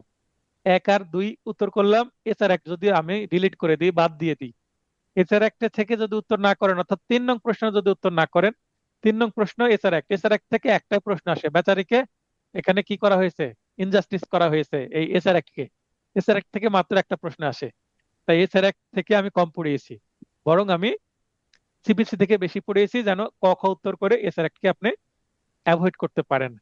এখন যদি আপনার 3 নম্বর কমন আসে, লিখলেন 1 2 3 থেকে যেই 2টা ভালো কমন পাবেন সেই 2টা লিখবেন। তাহলে সেখানে কি 15 15 30 নম্বর। তাহলে সবচেয়ে বেশি নম্বর কোথায় আছে? দেওয়ানি কার্যবিধি, সেখানে 30 নম্বরের উত্তর করা সম্ভব। আর সবচেয়ে কম আছে কোথায়? এই যে বার কাউন্সিল অংশে, এখানে আপনাকে উত্তর করতে হবে মাত্র 10 নম্বর। তাই বার কাউন্সিল অংশ নিয়ে বেশি সময় দেওয়ার দরকার নাই। এই জায়গাটা আমি স্মরণ করে দিলাম। 15 নম্বরে বেশি সময় দিবেন, 10 নম্বরে একটু কম সময় দিলেও হবে। এটা স্মরণ করে দিলাম আমি। কোনো আইনজীবীর পেশাগত অসদাচরণের জন্য তার বিরুদ্ধে কোথায় এবং কিভাবে অভিযোগ করা যায়? অসদাচরণ প্রমাণিত হলে তার কি কি শাস্তি হতে পারে? উক্ত শাস্তির বিরুদ্ধে প্রতিকার কি? এইটা কিন্তু আমার লিখিত মূল নোটে সুন্দরভাবে উত্তর করা আছে। এখানে অসদাচরণের কথা বলা হয়েছে। এটা যদি আমি বলি, এখানে অনুচ্ছেদ 2 এর আয়ে আইকে একটু টাচ করতে হবে। আর এখানে 31 32 33 34 35 এবং 36 এই অনুচ্ছেদ গুলোকে টাচ করতে হবে। এখানে অনুচ্ছেদ 2 এর আয়ে কি আছে? অনুচ্ছেদ 2 এ আছে হচ্ছে বার ট্রাইব্যুনালের কথা বলা হয়েছে। বার ট্রাইব্যুনাল কাকে বলে? এতটুকু আপনি যেহেতু ট্রাইব্যুনালের উত্তর করছেন, এখানে কোথায় অভিযোগ করবেন? বার ট্রাইব্যুনাল সচিব বরাবর অভিযোগ করবেন, কিন্তু বিচার কোথায় হবে? বার ট্রাইব্যুনালে বিচার হবে। তাহলে বিচার যেহেতু ট্রাইব্যুনালে হবে, তাই 2 এর আয়ে আছে ট্রাইব্যুনালের কথা, তাই 2 এর আই আপনাকে এখানে রেলিভেন্ট হয়, তাই 2 এর আইটা একটু টাচ করতে হবে। দেখবেন আমার মূল নোটে এই অনুচ্ছেদ গুলোকে টাচ করা আছে, এইভাবে উত্তর করা আছে, একটু দেখে নেবেন। একটি জেলা আইনজীবী সমিতির নির্বাচনের সময়, এটাও একটা কিন্তু আমার নতুন প্রশ্ন, যেটা আমার ইতিপূর্বে কোথাও আমি দিইনি, মূল নোটেও নাই, আমার ফাইনাল টাচ নোটে এত প্রশ্ন আছে, তারপরেও কিন্তু এই প্রশ্ন নাই। তার মানে আপনি জাস্ট মাত্র মডেল টেস্ট মধ্যে এটা পাচ্ছেন। স্থানীয় কতিপয় মাস্তান কর্তৃক নির্বাচনের ব্যালট বাক্স হাইজ্যাক হয়, মানে ছিনিয়ে নিয়ে যায়। একজন মাস্তানকে গ্রেপ্তার করা হলে তার স্বীকারোক্তি অনুসারে ব্যালট বাক্সটির উদ্ধার হয়। সে আরো স্বীকার করে যে উক্ত নির্বাচনে প্রতিদ্বন্দ্বিতাকারী মানে কম্পিটিশন করছেন প্রার্থী হিসেবে কে ছিলেন? অ্যাডভোকেট ক। এর নির্দেশে সে এ কাজ করেছে। তার মানে অ্যাডভোকেট ক বলছে এটা ছিনিয়ে নিয়ে যাওয়া, হেরে যাচ্ছে এরকম হয়তো বা বুঝতে পেরেছে। তাহলে অ্যাডভোকেট ক এর উক্ত কর্মকাণ্ড পেশাগত অসদাচরণের আওতায় পড়বে কিনা? এত বড় কাজ করলো পেশাগত অসদাচরণ হবে না? অবশ্যই হবে। এখন বুঝতে হবে কোন অধ্যায় কোন বিধিতে। এবং বাংলাদেশ বার কাউন্সিল কি নিজ উদ্যোগে অ্যাডভোকেট কয়ের বিরুদ্ধে অভিযোগ আমলে নিয়ে ট্রাইব্যুনালের বিরুদ্ধে ব্যবস্থা নিতে পারবে কিনা? অর্থাৎ কোনো অ্যাডভোকেট অসদাচরণ করলে যে কোনো ব্যক্তি বা আদালত কি করতে পারে? তার বিরুদ্ধে সচিব বরাবর অভিযোগ করতে পারে, আমরা সেটাই দেখেছি এ যাবৎ। কিন্তু এই প্রশ্নের মধ্যে একটা নতুন তথ্য আপনাদেরকে দিব, সেটা হচ্ছে বার কাউন্সিল নিজেও একজন অ্যাডভোকেটের বিরুদ্ধে সুমোটো বা নিজ উদ্যোগে সিদ্ধান্ত নিতে পারে। এটাকে নিজ উদ্যোগে মানে সুমোটো হয়ে, এটা যদি ভাইরাল হয়ে যায়, এই ধরনের ঘটনা তো ভাইরাল হয়ে যাবে, তখন বার কাউন্সিল নিজেই কিন্তু তার বিরুদ্ধে কি নিতে পারে? স্টেপ নিতে পারে। সেটা কিভাবে উত্তর করবেন? সংক্ষিপ্তভাবে অ্যান্সারিং হিন্টটা আমি দিয়ে দিয়েছি, পূর্ণাঙ্গ উত্তর আপনারা করার চেষ্টা করবেন যদি এই ধরনের প্রশ্ন আসে। ক্যাননস অফ প্রফেশনাল কন্ডাক্ট এন্ড ইটিকুইট, অনেকে বানান ভুল করেন, এই এত বড় আইনের নামটা বানান ভুল করা যাবে না, মুখস্থ করে নেবেন। এবং দেখেন CPCE, এই যে শব্দগুলোর প্রথম লেটার কি বড় হাতের, এটাকে বলা হচ্ছে টাইটেল কেস। টাইটেল কেসের গুরুত্বপূর্ণ শব্দগুলোর প্রথম লেটারটা ক্যাপিটাল লেটারে হয়, তাই এটাকে বলে ক্যাপিটাল কেস। ইংরেজি গ্রামার অনুসারে কেস হচ্ছে একটা গুরুত্বপূর্ণ বিষয়, এবং মাইক্রোসফট ওয়ার্ডে যখন আমরা টাইপ করি এটাকে টাইটেল কেস বলে। আইনের নাম কিন্তু টাইটেল, প্রতিটা আইনের নামই কিন্তু টাইটেল কেস। যেমন এখানে দা বড় হাতের, বি বড় হাতের, এল বড় হাতের, পি বড় হাতের, বি বড় হাতের, সি বড় হাতের। প্রশ্ন করতে পারেন এখানে এন্ড এর এ কি দোষ করলো, বা এখানে অফ এর ও কি দোষ করলো। এন্ড এবং অফ এগুলো হচ্ছে কি, এগুলো এগুলো কনজাংশন প্রিপোজিশন, এগুলো তার মানে টাইটেলের এটা অংশ না, এটা জাস্ট সেন্টেন্সে মানে এই টাইটেলকে পরিপূর্ণ করার জন্য জাস্ট ব্যবহার করা হয়েছে। তার মানে এগুলো গুরুত্বপূর্ণ শব্দ নয়, তাই এগুলোকে টাইটেল কেসে জাস্ট স্মলার লেটারেই লিখতে হবে। এটা টাইটেল লেখার নিয়ম, আপনি যে কোনো আইনের নাম দেখলে এভাবে আছে, তাই যেভাবে আছে সেভাবে লিখতে হবে। গ্রামার না বুঝলেও মুখস্থ করে নিতে হবে যে এইভাবে আইনের নাম লিখতে হবে। এর অধ্যায় 1 বিধি 1 মতে, অধ্যায় 1 এক এবং বিধি 1-এ কি বলা আছে? অ্যাডভোকেট তার ডিগনিটি বা মান সম্মান সমুন্নত রাখবে। তো এই কাজ করলে তো অ্যাডভোকেটের মান সম্মানই থাকবে না, শুধু নিজের না পুরো অ্যাডভোকেট জাতিরই কিন্তু কলঙ্ক হয়ে যাবে এটা। তাহলে এই 1-এর 1 বিধি মতে অ্যাডভোকেট ক উক্ত কর্মকাণ্ড মানে ব্যালট হাইজ্যাক করার পরামর্শ দিয়ে বা ষড়যন্ত্র করে কি করেছে? পেশাগত অসদাচরণের আওতায় পড়েছে। তো এই কাজ তো পেশাগত অসদাচরণের আওতায় পড়বে, তাছাড়া ওনার বিরুদ্ধে কিন্তু পেনাল কোডে মামলা হবে। খালি অসদাচরণের জন্য না, উনি এই কাজটা করার কারণে স্থানীয় থানায় কি পেনাল কোডের মামলা হবে ওনার বিরুদ্ধে, কারণ তিনি কি অ্যাবেটর হিসেবে কাজ করেছেন তাই। তারপরে এখানে the Bangladesh legal practitioners and bar council কি রুলস, অর্ডার না রুলস, এটা 1972 বা 1972 এর বিধি 50 বা 50, রুলস 50-তে এটা আছে। আমরা জানি অর্ডার 46টা আছে, মানে 46। কিন্তু বিধি বা রুলস আছে 101, মানে 101টি। ওই 101টি রুলস বা বিধির মধ্যে 50 নম্বর বিধিতে কি বলা আছে? বাংলাদেশ বার কাউন্সিল নিজ উদ্যোগে কোনো অ্যাডভোকেট যদি অসদাচরণ করে তার বিরুদ্ধে কি করতে পারে, ব্যবস্থা নিতে পারে। তো অ্যাডভোকেট ক এর বিরুদ্ধে অভিযোগ আমলে নিয়ে ট্রাইব্যুনালে বিচারের ব্যবস্থা করতে পারে। এখানে অধ্যায় 1-এ কি বলা আছে সেটা আপনাদেরকে লিখতে হবে প্রাসঙ্গিক আইনের মধ্যে, এবং বিধি 50-এ কি বলা আছে সেটাও আপনাকে লিখতে হবে। তাহলে কোথায় পাবো? আমি তো বলেই দিলাম যে বিধি 50-এ বলা আছে কোনো অ্যাডভোকেট যদি অসদাচরণ করে তাহলে বাংলাদেশ বার কাউন্সিল নিজ উদ্যোগে তার বিরুদ্ধে ব্যবস্থা নিতে পারে। এতটুকুই সংক্ষিপ্তভাবে লিখলেই হবে। আর যদি কাছে কালেকশনে থাকে বিধি 50 একটু দেখে নেবেন, তাহলে তো বাংলাদেশ বার কাউন্সিলের ওয়েবসাইট আছেই। সর্বশেষ প্রশ্ন ক, পুলিশ মিস ক এবং খ নামে দুইজন অপ্রাপ্ত বয়স্কা বালিকাকে উদ্ধারের সময় দুইটি এফিডেভিট উদ্ধার করেন। কোথা থেকে উদ্ধার করেছে সেটা না হয় নাই বললাম।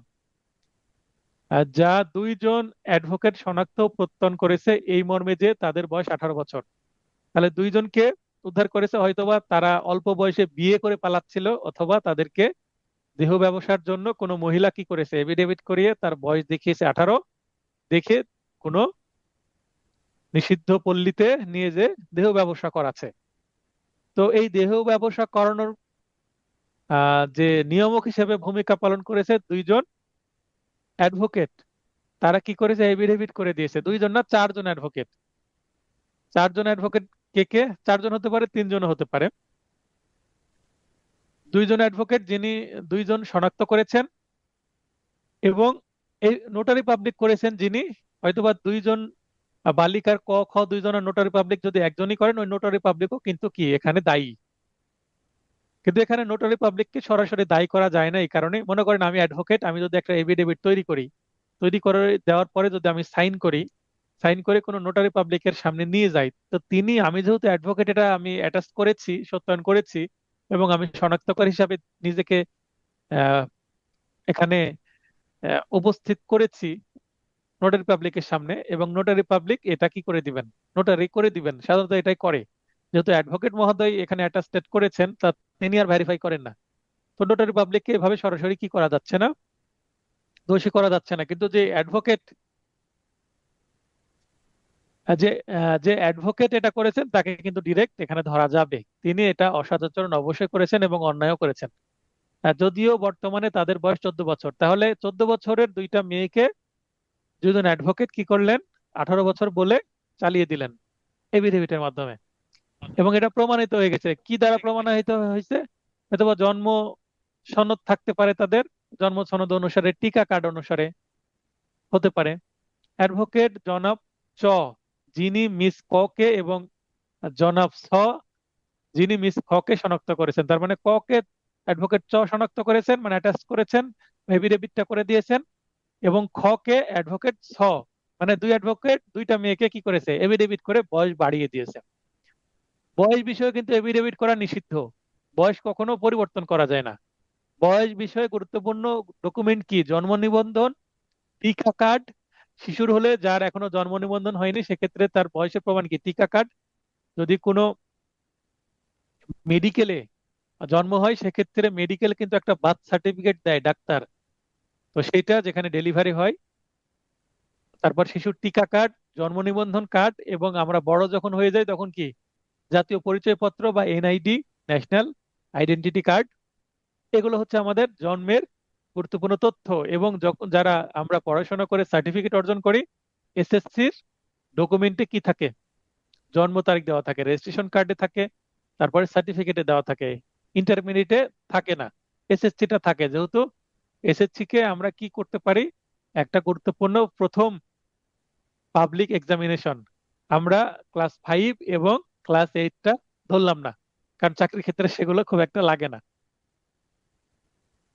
তো এই ডকুমেন্ট ছাড়া কিন্তু কি করা যায় না, আপনি এফিডেভিটের মাধ্যমে বয়স পরিবর্তন করা যায় না। লোকত কারণে তাদের বিরুদ্ধে বার কাউন্সিল ট্রাইব্যুনালে পেশাগত অসদাচরণের অভিযোগে বিচারাধীন আছে। তার মানে এদের নামে কি অভিযোগ হয়েছে এবং মামলা চলছে ট্রাইব্যুনালে। অ্যাডভোকেট জনাব চ নিজেকে নির্দোষ দাবি করে, তিনি কখনো বালিকাকে দেখেননি বা তাকে তার সামনে হাজির করানো হয়নি। তার মানে অ্যাডভোকেট ওই বালিকাকে দেখলোই না, না দেখে অ্যাটাচ করে দিলেন। অ্যাডভোকেট জনাব স বর্ণনা করেন যে মিস খ কে একজন মধ্যবয়স্কা মহিলা তার সামনে হাজির ও পরিচয় করালে তাকে 18 বছর বয়স্কা বলে মনে হয়। তাহলে এবার খ একটা সুন্দর একটা লেম এক্সকিউজ নিয়ে আসছেন, একটা অজুহাত নিয়ে আসছেন যে একজন মহিলা তো নিয়ে আসলো, মহিলা বললো এর বয়স 18, আপনি করে দেন। এবং আমার দেখে মনে হলো মেয়েটার বয়স কি 18। আশা করি সবকিছু ঠিক আছে। আকাশ ভাই বলেন তো সবকিছু ঠিক আছে কিনা। জি স্যার, ঠিক আছে। আচ্ছা, আমরা পড়ছিলাম দুইজন অ্যাডভোকেট, দুইজন মেয়ে যারা নাবালিকা, তাদেরকে সাবালিকা হিসাবে এফিডেভিট করে দিয়েছে, তাই তো? জি স্যার। এটার মাধ্যমে তারা কি অপরাধ করলো? এটা উভয় অ্যাডভোকেট আন্তরিকভাবে দুঃখ প্রকাশ করে এবং তারা দাবি করে তারা নির্দোষ। একজন বলে আমি দেখিনি, আমার সামনে ডাকেইনি, আমি জাস্ট করে দিয়েছি। আচ্ছা, আরেকজন আরেকটা ল্যাম এক্সকিউজ বা একটা মিথ্যা অজুহাত দিচ্ছেন কি, একজন মধ্যবয়স্ক মহিলা একটা মেয়েকে আমার সামনে নিয়ে আসে, আমি দেখে মনে হলো যে 18 বছর তার বয়স, তাই আমি এফিডেভিট করে দিয়েছি। এবং অভিযোগ হতে অব্যাহতির প্রার্থনাও করে, যেন বার কাউন্সিল ট্রাইব্যুনালে কিন্তু এই প্রার্থনাটা করছে তারা। এবার আমাদের উত্তর করতে হবে উভয় অ্যাডভোকেটের পক্ষে অথবা বিপক্ষে আপনার যুক্তি প্রদর্শন করুন। এখানে এই অ্যাডভোকেটের কি বিরুদ্ধেই তো যাবে, অ্যাডভোকেটের পক্ষে কি বলার মতো কোনো কিছু আছে? নাই, বিরুদ্ধেই যাবে। কেননা এটা অধ্যায় 1-এর বিধি 1 অনুসারে একজন অ্যাডভোকেটের দ্বারা এই কাজ করা যায় না। যখন আপনাদের এই ধরনের সেন্স আসবে যে একজন অ্যাডভোকেট হয়ে এই কাজ কি করে করলো, এরকম যদি দেখেন এবং কোনো অধ্যায়ের কোনো বিধির সাথে যদি মেলাতে না পারেন, তখন কিন্তু 1-এর 1 মিলে যাবে। অর্থাৎ এখানে তারা যে পেশার ডিগনিটি বা সম্মান সেটা সমুন্নত রাখতে পারেনি। অ্যাডভোকেট হিসেবে এই কাজটি করা তাদের মোটেও উচিত হয়নি। জাস্ট এটা অনুসারে তাদের উভয় অ্যাডভোকেটের পেশাগত অসদাচরণ হয়েছে, এটা আমরা বললেই এটার তাহলে বিরুদ্ধে যুক্তি দেখানো হবে। এর সাথে আপনারা জাস্ট কিছু যুক্তি দিয়ে দিলেন নিজের ভাষায়, তাহলে হয়ে যাবে। আশা করি বুঝতে পেরেছেন। তাহলে এই প্রশ্নটা করার জন্য কত লিখতে হয়েছে দেখেন। আর এটা বোঝাতে হয়েছে যে এইভাবেও কিন্তু হয় এবং এটা খুব অনেক হয়। বিশেষ করে বিবাহ হয়, তালাক হয় এফিডেভিটের মাধ্যমে। বিবাহ তালাক কিন্তু এফিডেভিটের মাধ্যমে করা নিষেধ। সেখানে কাজীর আমার কাছেও আসে, তালাকের কাজ আমার কাছেও আসে, কিন্তু আসলে আমি হয় কাজীর কাছে রেফার করি অথবা বলে যে একটু আপনি নিজ দায়িত্বে করে দেন। সেক্ষেত্রে কি করি, কাজীর কাছে যাই, কাজীর ফর্মে আমরা সেটা পূরণ করি, করে যে তালাক দিবে তার স্বাক্ষর নেই, স্ত্রী হোক বা স্বামী হোক, স্বামী কর্তৃক স্ত্রীকে বা স্ত্রী কর্তৃক স্বামীকে তালাক। এবং একজন শনাক্তকারী হিসাবে অ্যাডভোকেট সাইন করতে পারে, কিন্তু সাক্ষী দুইজন কিন্তু দিতে হবে। শনাক্তকারী অ্যাডভোকেট নিজে হতে পারে, আবার অন্য কাউকে, সে নিজে যদি 3 জনকে নিয়ে আসে যে তালাক দিবে, তাহলে 3 জনের একজনকে শনাক্ত করে করে দিলাম, আর 2 জন সাক্ষী দিয়ে দিলাম। আর 2 জনকে নিয়ে আসলে অ্যাডভোকেট হিসাবে আমি শনাক্তকারী হয়ে গেলাম।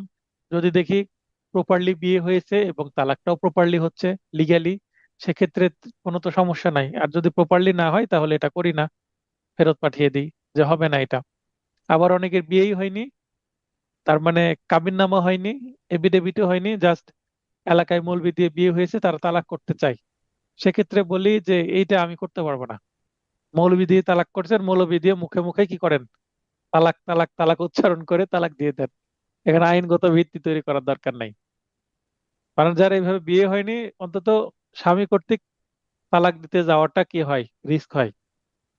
তবে হ্যাঁ, সে যদি আরেকটা বিয়ে করতে চায়, স্ত্রী হোক স্বামী হোক, এই যে এইভাবে বিয়ে হয়েছে মৌখিকভাবে ধর্মীয় মতে, শরিয়া মতে, কিন্তু কাবিননামা হয়নি, মানে আইনত হয়নি বিয়ে, তাদের আরেকটা বিয়ে করতে গেলে তো এটাকে তালাক আগে দিতেই হবে। সেক্ষেত্রে হয়তোবা তারা এফিডেভিট তৈরি করে।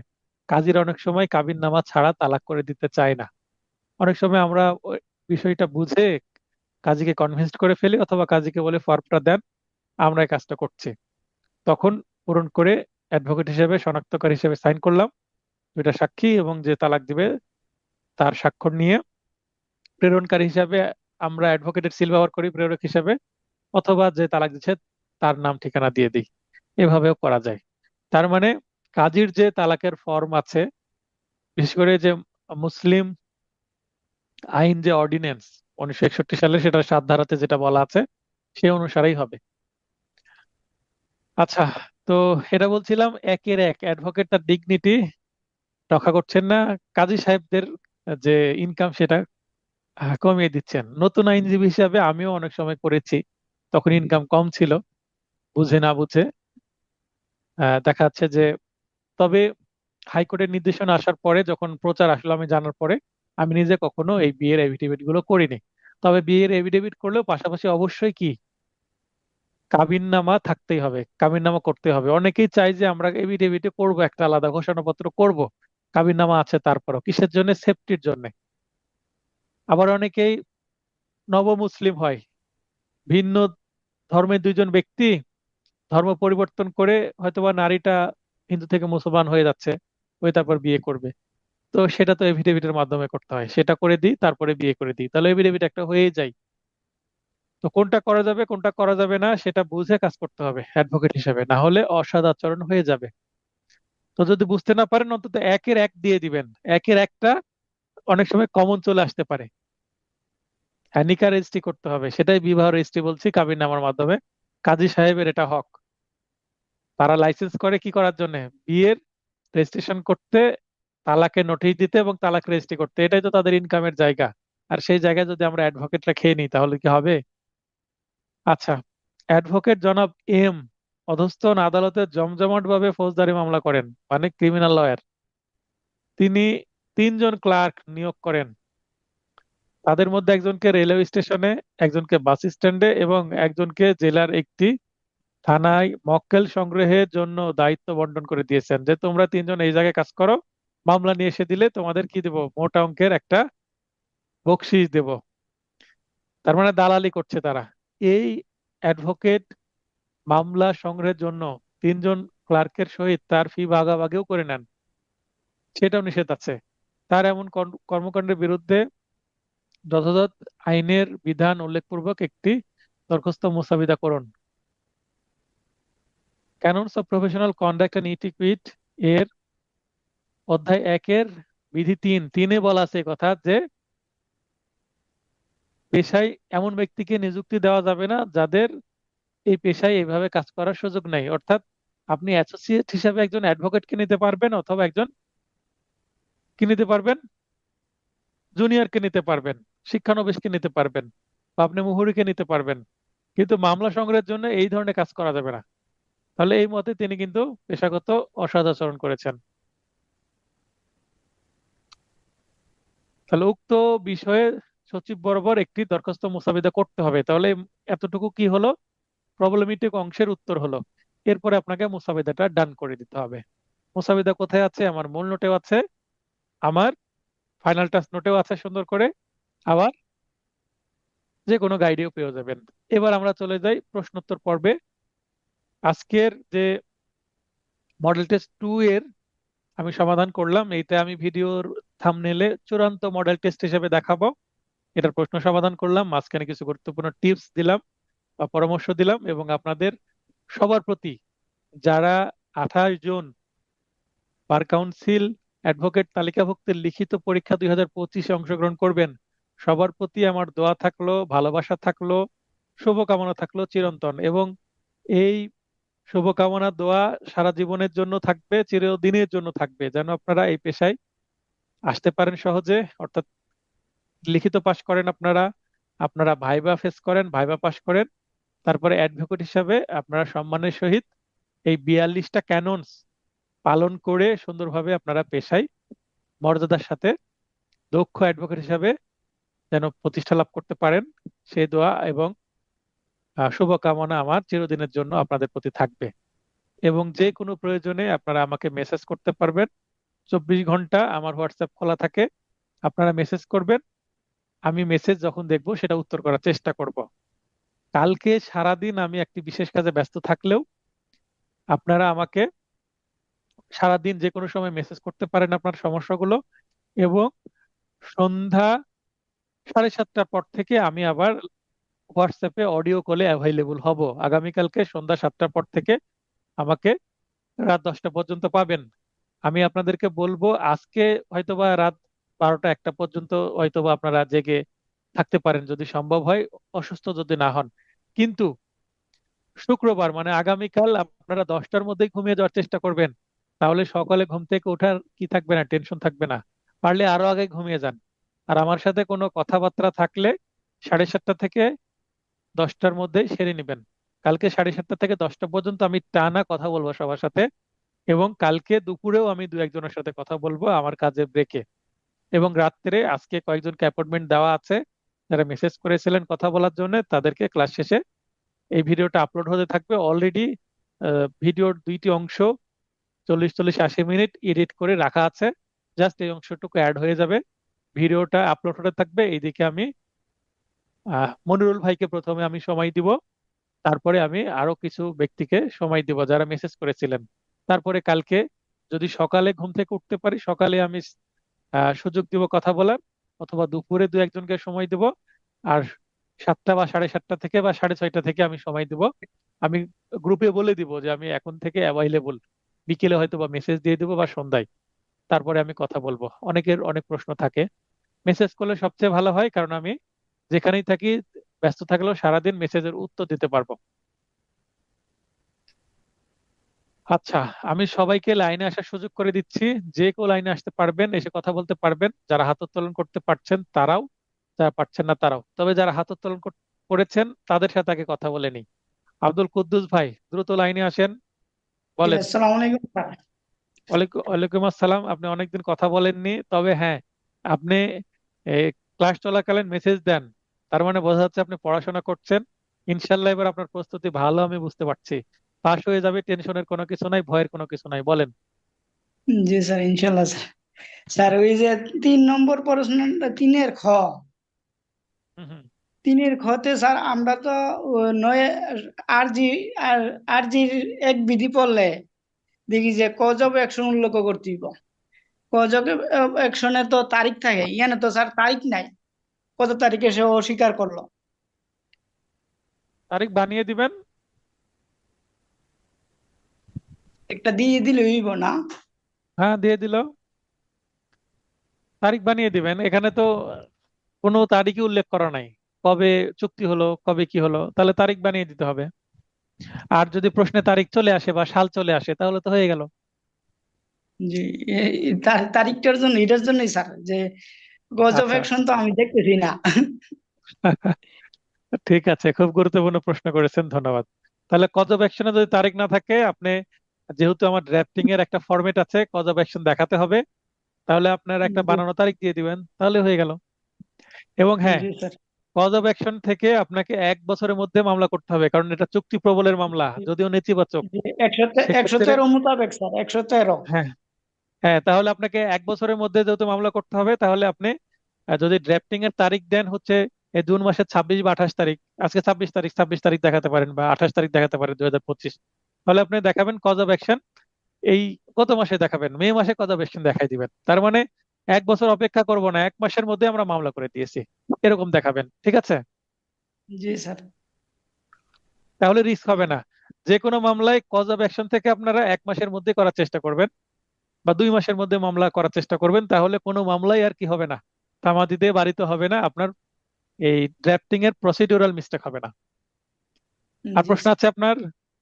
না স্যার, আমার এটাই সমস্যা ছিল স্যার। আচ্ছা, নাজমা নাহিদ, প্রশ্ন করেন আপু,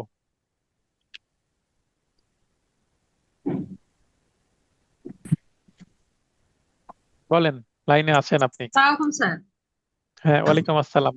হ্যাঁ স্যার, আমি তো একটু অসুস্থ ছিলাম।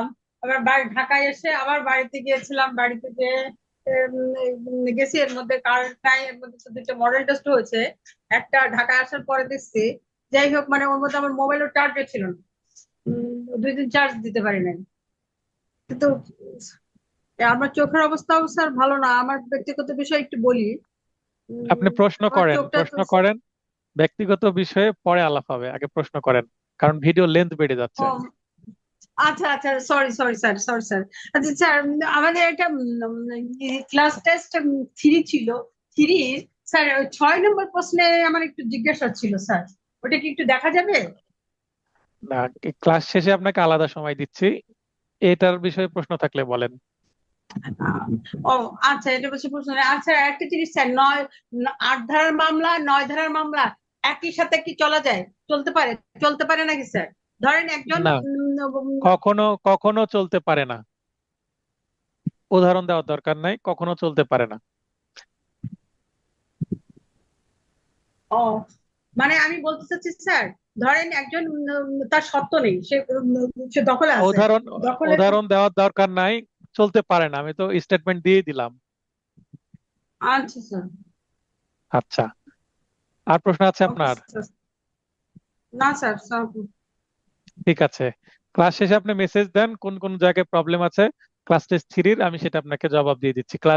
আপনার ক্লাস শেষে কল ব্যাক করব, ঠিক আছে? স্যার আমি এর আগেও তো অনেক প্রশ্ন করেছি, প্রশ্নগুলো উত্তর পাই না। আচ্ছা, ওবাইদুর রহমান। স্যার আসসালামু আলাইকুম। হ্যাঁ, ওয়ালাইকুম আসসালাম, বলেন। জি স্যার, ওই আমার একটা কনফিউশন আছে, মানে 91 অনুচ্ছেদে যদি বার কাউন্সিলের সদস্য পদ খালি হয় তাহলে 12 ধারাতে মানে কি কি গ্রাউন্ডে এটা ফিল আপ হইব, এটা আসলে আমি আনসারটা পাইতেছি না। 91 তো আছে। 91 আছে, এক- কিন্তু 12 ধারাতে মানে শূন্য পদ কিভাবে ফিল আপ হইব সেটা আসলে আমার কাছে বারো নাই। বা- বারো বারো ধারা মানে 12 বুঝলাম না। অনুচ্ছেদে, অনুচ্ছেদ 12তে মানে কি কি গ্রাউন্ডে এটা ফিল আপ হইব। আপনি মেসেজ করে দেন আমাকে হোয়াটসঅ্যাপে, ক্লাস শেষে আপনার মেসেজে উত্তর দিয়ে দিচ্ছি। ঠিক আছে আমার স্যার, আমি কাছে এখনই দিচ্ছি। আমার কাছে আমার কাছে উত্তর আছে, আমার এমসিকিউ নোটে আছে, সেটার আমি স্ক্রিনশট দিয়ে দিচ্ছি জি আপনাকে, জি, বার ঠিক আছে? কাউন্সিলের সবাই পড়ছে স্যার, কিন্তু এটা আমি পাইতেছি না দেখলো। হ্যাঁ, ওইটা আমার এমসিকিউ নোটে আছে, এমসিকিউ নোটের অংশটুকু দিয়ে দিচ্ছি, তাহলে হয়ে যাবে।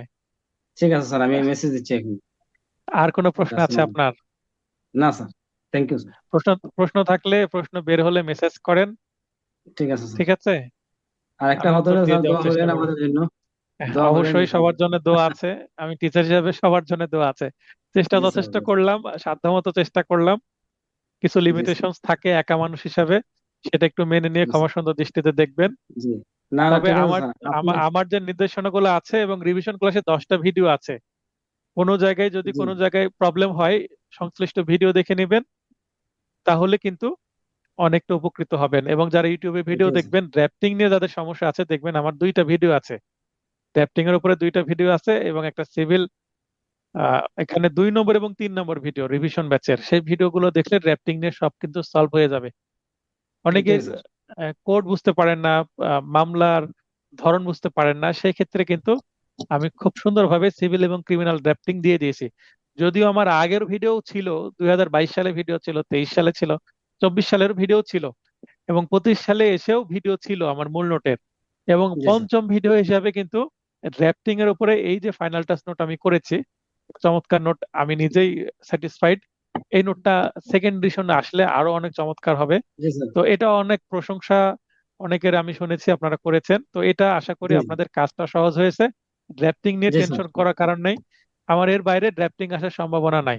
যত ড্রাফটিং আসবে আপনিও আমার স্যার, এই নোট থেকে কমন পাবেন। আপনি আমাদের জন্য অনেক কষ্ট করছেন, আর আমরাও হ্যাঁ, চেষ্টা করবো আপনার সৈনিক হিসাবে যুদ্ধে বেরোয় যাওয়ার সর্বোচ্চ চেষ্টাটা করে যাবো ইনশাল্লাহ। হ্যাঁ। এখন আপনারা পরীক্ষা দেওয়ার পর একটু সুন্দর করে ছবি তুলে আমাকে পাঠাই দিবেন, তারপরে আমি জি যেমন এইভাবে আপনাদেরকে উত্তর অ্যান্সারিং হিন্ট দিয়ে দিলাম, তেমনি বার কাউন্সিলের যে 25 সালের মূল প্রশ্ন, অরিজিনাল কোশ্চেন, পরীক্ষার হল থেকে বের হয়ে আসার পরে, পরীক্ষার হলে থাকাকালীন কিন্তু না, একটার পরে একটার পরে পরীক্ষা শেষে ছবি তুলে স্পষ্টভাবে আমাকে দেওয়ার চেষ্টা করবেন, এবং ওই ছবিটাতেই আমি অ্যান্সারিং হিন্ট বসিয়ে আপনাদেরকে কি করব, আমি দ্রুত একটা সমাধান দিয়ে দেওয়ার চেষ্টা করব, ফোনে দিয়ে দেবো জি স্যার। পরে। এবং রাত্রে, আমি বলে রাখি যে 28 তারিখ কিন্তু এই ধরনের একটা কি হবে, লাইভ ক্লাস হবে, আমি গ্রুপে দিয়ে দিব, অর্থাৎ এটা সর্বশেষ ক্লাস পরীক্ষার আগে, কিন্তু আপনারা আরেকটা ক্লাস পাবেন। বার কাউন্সিলের লিখিত পরীক্ষা হবে 28 তারিখ, 28 তারিখ রাত্রে আরেকটা ক্লাস হবে, ওই বার কাউন্সিলের মূল প্রশ্ন 25 সালে, সে প্রশ্নের সমাধান বিষয়ে যারা ইন্টারেস্টেড সেটা করতে পারেন। তারপরে এই ক্লাস মানে এই ব্যাচের কোর্স কমপ্লিট হবে, তার মানে আমি প্রশ্ন সমাধান বার কাউন্সিলেরটাও করে দিব লাইভ ক্লাসে, এবং সেটার ভিডিও পাবেন। এটা করার কারণ কি, আপনারা যেহেতু 2-3 2-2.5 মাস বা 3 মাসের পরে রেজাল্ট হবে 3 মাস যেন টেনশন না করেন। আমার সলিউশনের সাথে যাদের অনেক মিলে যাবে আমি বলে দিব, যারা এত নম্বরে অ্যান্সার করেছেন এবং আমার সলিউশনের সাথে যারা মিলে গেছে অনেকটাই, তারা পাশের সম্ভাবনা এত%, আমি বলে দেব। কারো বলে দেবো 100% হবে। তো মিলিয়ে নিবেন আপনারা, তাহলে আপনাদের টেনশনটা থাকবে না। কেমন পরীক্ষা দিয়েছেন এটা আপনারা কি করতে পারবেন, একটা নিজে নিজে মূল্যায়ন করতে পারবেন। তো ঠিক আছে, আর কারো প্রশ্ন আছে? এখনো কেউ হাত উত্তোলন করছেন না, তাহলে সেক্ষেত্রে কি ধরে নেব যে আপনাদের কোনো প্রশ্ন নাই? আচ্ছা, আমি সবাইকে লাইনে আসার সুযোগ করে দিচ্ছি। আমি এখন একটা ক্লিক করব। এই ক্লিক করার কারণে যে কেউ জাস্ট নিচে যে আনমিউট লেখাটা আছে, একটা মাইক আইকন আছে সবচেয়ে নিচে ডানে, টাচ করলে আপনাদের মাইক অন হয়ে যাবে। এর ধরনের আমি একটা সিচুয়েশনে নিয়ে যাচ্ছি এবার ক্লাসটাকে। আমি এখনই ক্লিক করে দিলাম, মানে সবার মাইক অন করার সুযোগ হয়ে যাবে। এই যে একটা শব্দ হলো, এখন সবার মাইক স্যার অন আসসালামু হয়েছে। আলাইকুম স্যার। যার নয়েজ হবে তিনি লাইনে আসা দরকার নাই, নয়েজ অ্যাভয়েড করে লাইনে আসবেন। এবং আমি যাকে কথা বলতে বলবো তিনি কথা বলবেন। প্রথমে মিলন ভাই কথা বলেন, বাকিরা নিজেদেরকে মিউট করে দেন। স্যার আমি ওই 11-র খ নম্বর প্রশ্নটা একটু জানতে চাচ্ছিলাম, রাস্তাটা সরকারি না হলো ব্যক্তিগত, এটা একটু জানতে চাচ্ছিলাম।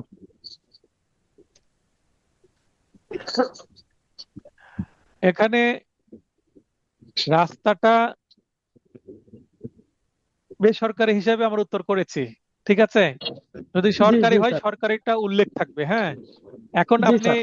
এই প্রশ্নকে যদি এক্সটেন্ড করতে চান, যে জি যদি রাস্তাটা বিবাদী যদি সরকার হয়, জি বিবাদী যদি সরকার হয়, হ্যাঁ বিবাদী যদি সরকার হয় তাহলে জি এইটা কি হবে না, ডিগ্রি পাবে না। এটা আপনি একটা লাইন যুক্ত করতে পারেন। যদি বিবাদী সরকার হয় তাহলে সেক্ষেত্রে 60 বছর দখল দেখাতে হতো, যেহেতু 20 বছর দখল দেখিয়েছে, অতএব এইটি ডিগ্রি পাবে না। এই লাইনটা আপনি অ্যাড করে দিতে পারেন। তাহলে যদি শব্দটা আপনাকে যুক্ত করতে হবে। বুঝতে পেরেছেন কিনা? আবার লাইন আসেন।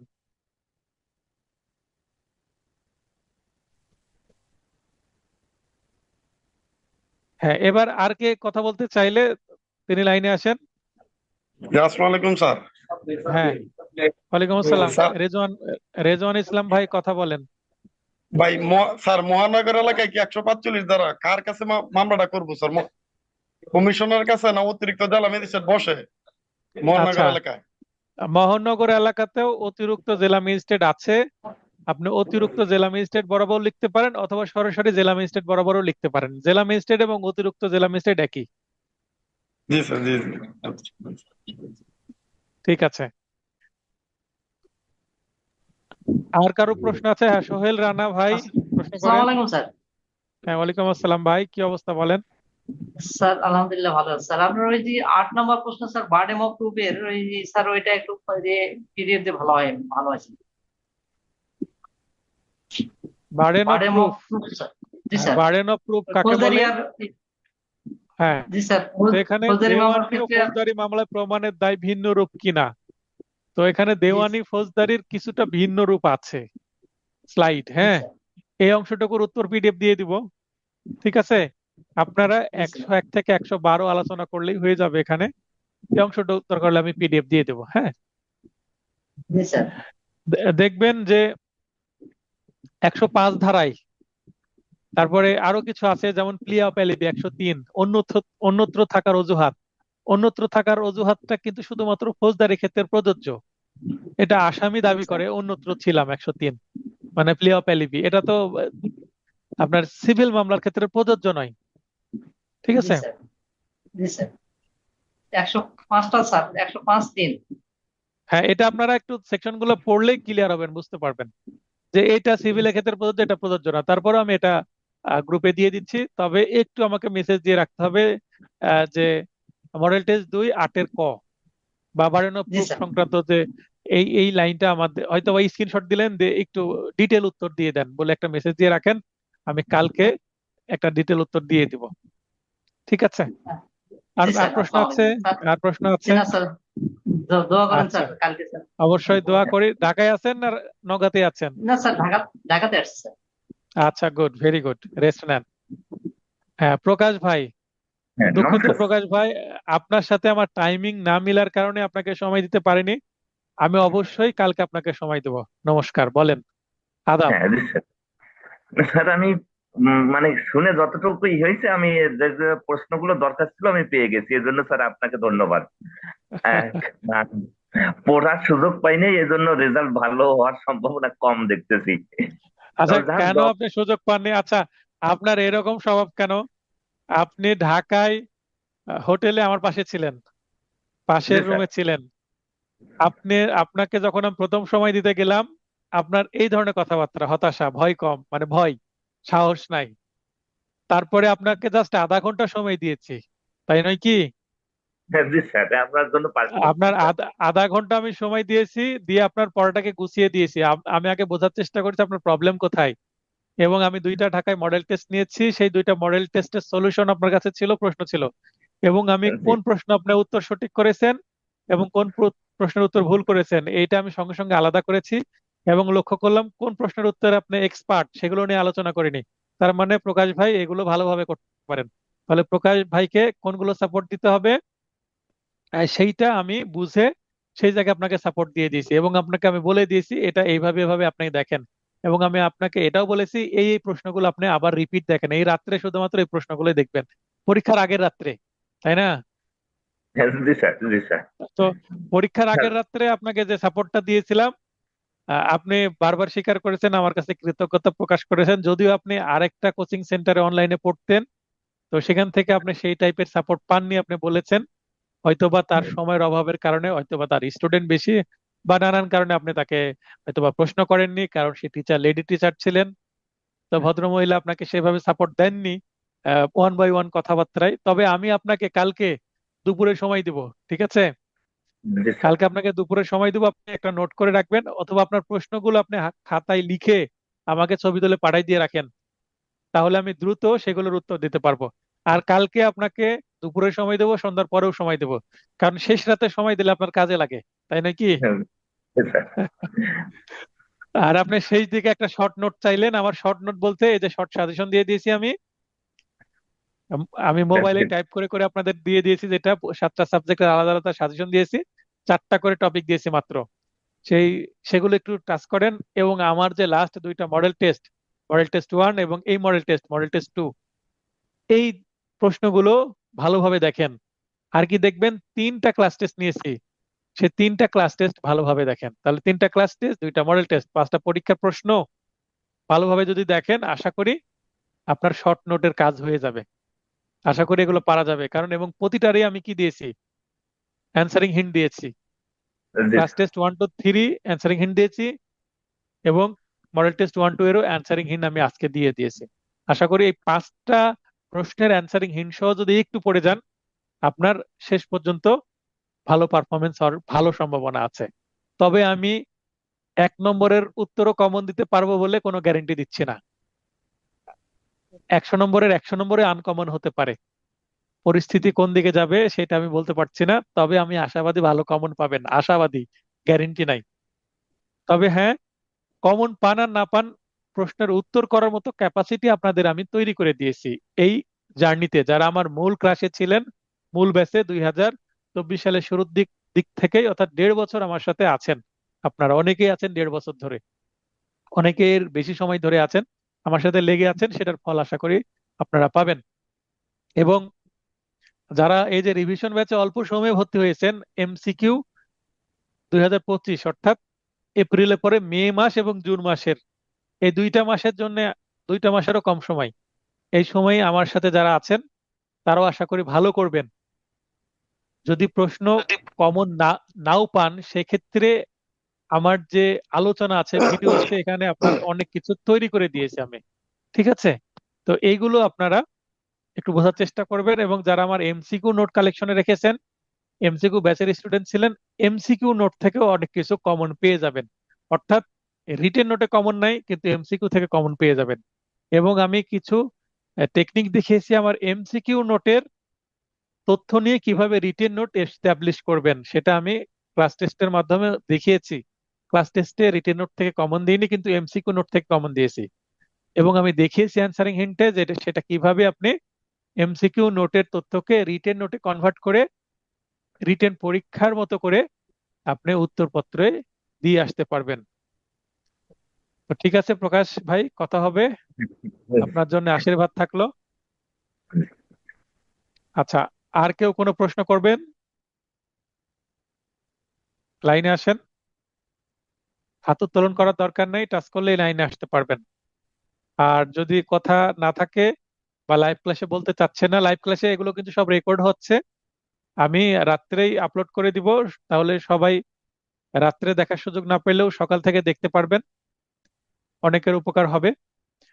আর যারা রাত্রে কথা বলতে চান আজকে, তারা মেসেজ করে রাখেন, আমি কথা বলার সুযোগ দিচ্ছি। তো অবশেষে সবার সুস্বাস্থ্য কামনা করে এবং সবার পরীক্ষা ভালো হবে এই প্রত্যাশা ব্যক্ত করে, আমার স্টুডেন্ট বিশেষ করে যারা দীর্ঘদিন ধরে আছেন এবং যারা আমার রিভিশন ব্যাচে আছেন, আমার ইউটিউব ভিডিও দেখেন নিয়মিত, এবং আমার যে পদ্ধতি সেটা কিছুটা ডিফারেন্ট, এই ডিফারেন্ট পদ্ধতির কারণে হয়তোবা বাংলাদেশ বার কাউন্সিলের যে পরীক্ষার খাতায় একটা ডিফারেন্ট একটা ফ্লেভারে আপনি উত্তর লিখতে পারবেন, যেটা কোনো নোটের সাথে মানে কোনো গাইডের সাথে মিল নাই। আমার 22 সালের নোটটা আরো ইউনিক ছিল, একেবারে নতুন নোট ছিল, যেটার মিল বাজারে কোনো গাইডের সাথে ছিল না। এবং দেখবেন যে আমার অধিকাংশ উত্তর কিন্তু গাইডের থেকে ভিন্ন হয়, একটু ডিফারেন্ট। তো এটার কারণে কি হবে, আপনার খাতা যখন দেখবে তখন পরীক্ষা দিবেন 17,000 মধ্যে আমার স্টুডেন্ট 100 জনের মতন, তো এই 100 জনের খাতা ভিন্ন হবে। বা আমার যারা ইউটিউবে ভিডিও দেখে 1.5 থেকে 2,000 মতন, তো তারা যদি আমাকে ফলো করে থাকেন, এই 2,000 খাতা ভিন্ন হবে। তাহলে 15,000 খাতা একরকম হতে পারে। যারা বাজারের মোস্ট পপুলার যে গাইডগুলো ফলো করেছেন, সেই গাইড অনুসারে মনে করেন যে একটা পপুলার গাইড 1 এটা ফলো করেছেন 5,000, 5,000 খাতা একরকম হতে পারে। আবার পপুলার গাইড 2 5,000, এই 5,000 ভিন্ন হতে পারে। এবং পপুলার গাইড 3 2,000, এটা ভিন্ন হতে পারে। আমার নোট যারা ফলো করেন এবং আমার ভিডিও দেখেন, হয়তো বা 2,000 স্টুডেন্ট বা 3,000 স্টুডেন্ট, তাদের খাতা একটু ভিন্ন হবে। তো এই ভিন্নতার কারণে কিন্তু আপনার নম্বরটা বেড়ে যাবে। তো ঠিক আছে, সবার সুস্বাস্থ্য কামনা করে সবার ভালো পরীক্ষা হবে এই দোয়া, আশীর্বাদ এবং শুভকামনা রেখে এই লাইভ ক্লাসটি শেষ করছি। শুভরাত্রি, সবার যাত্রা শুভ হোক।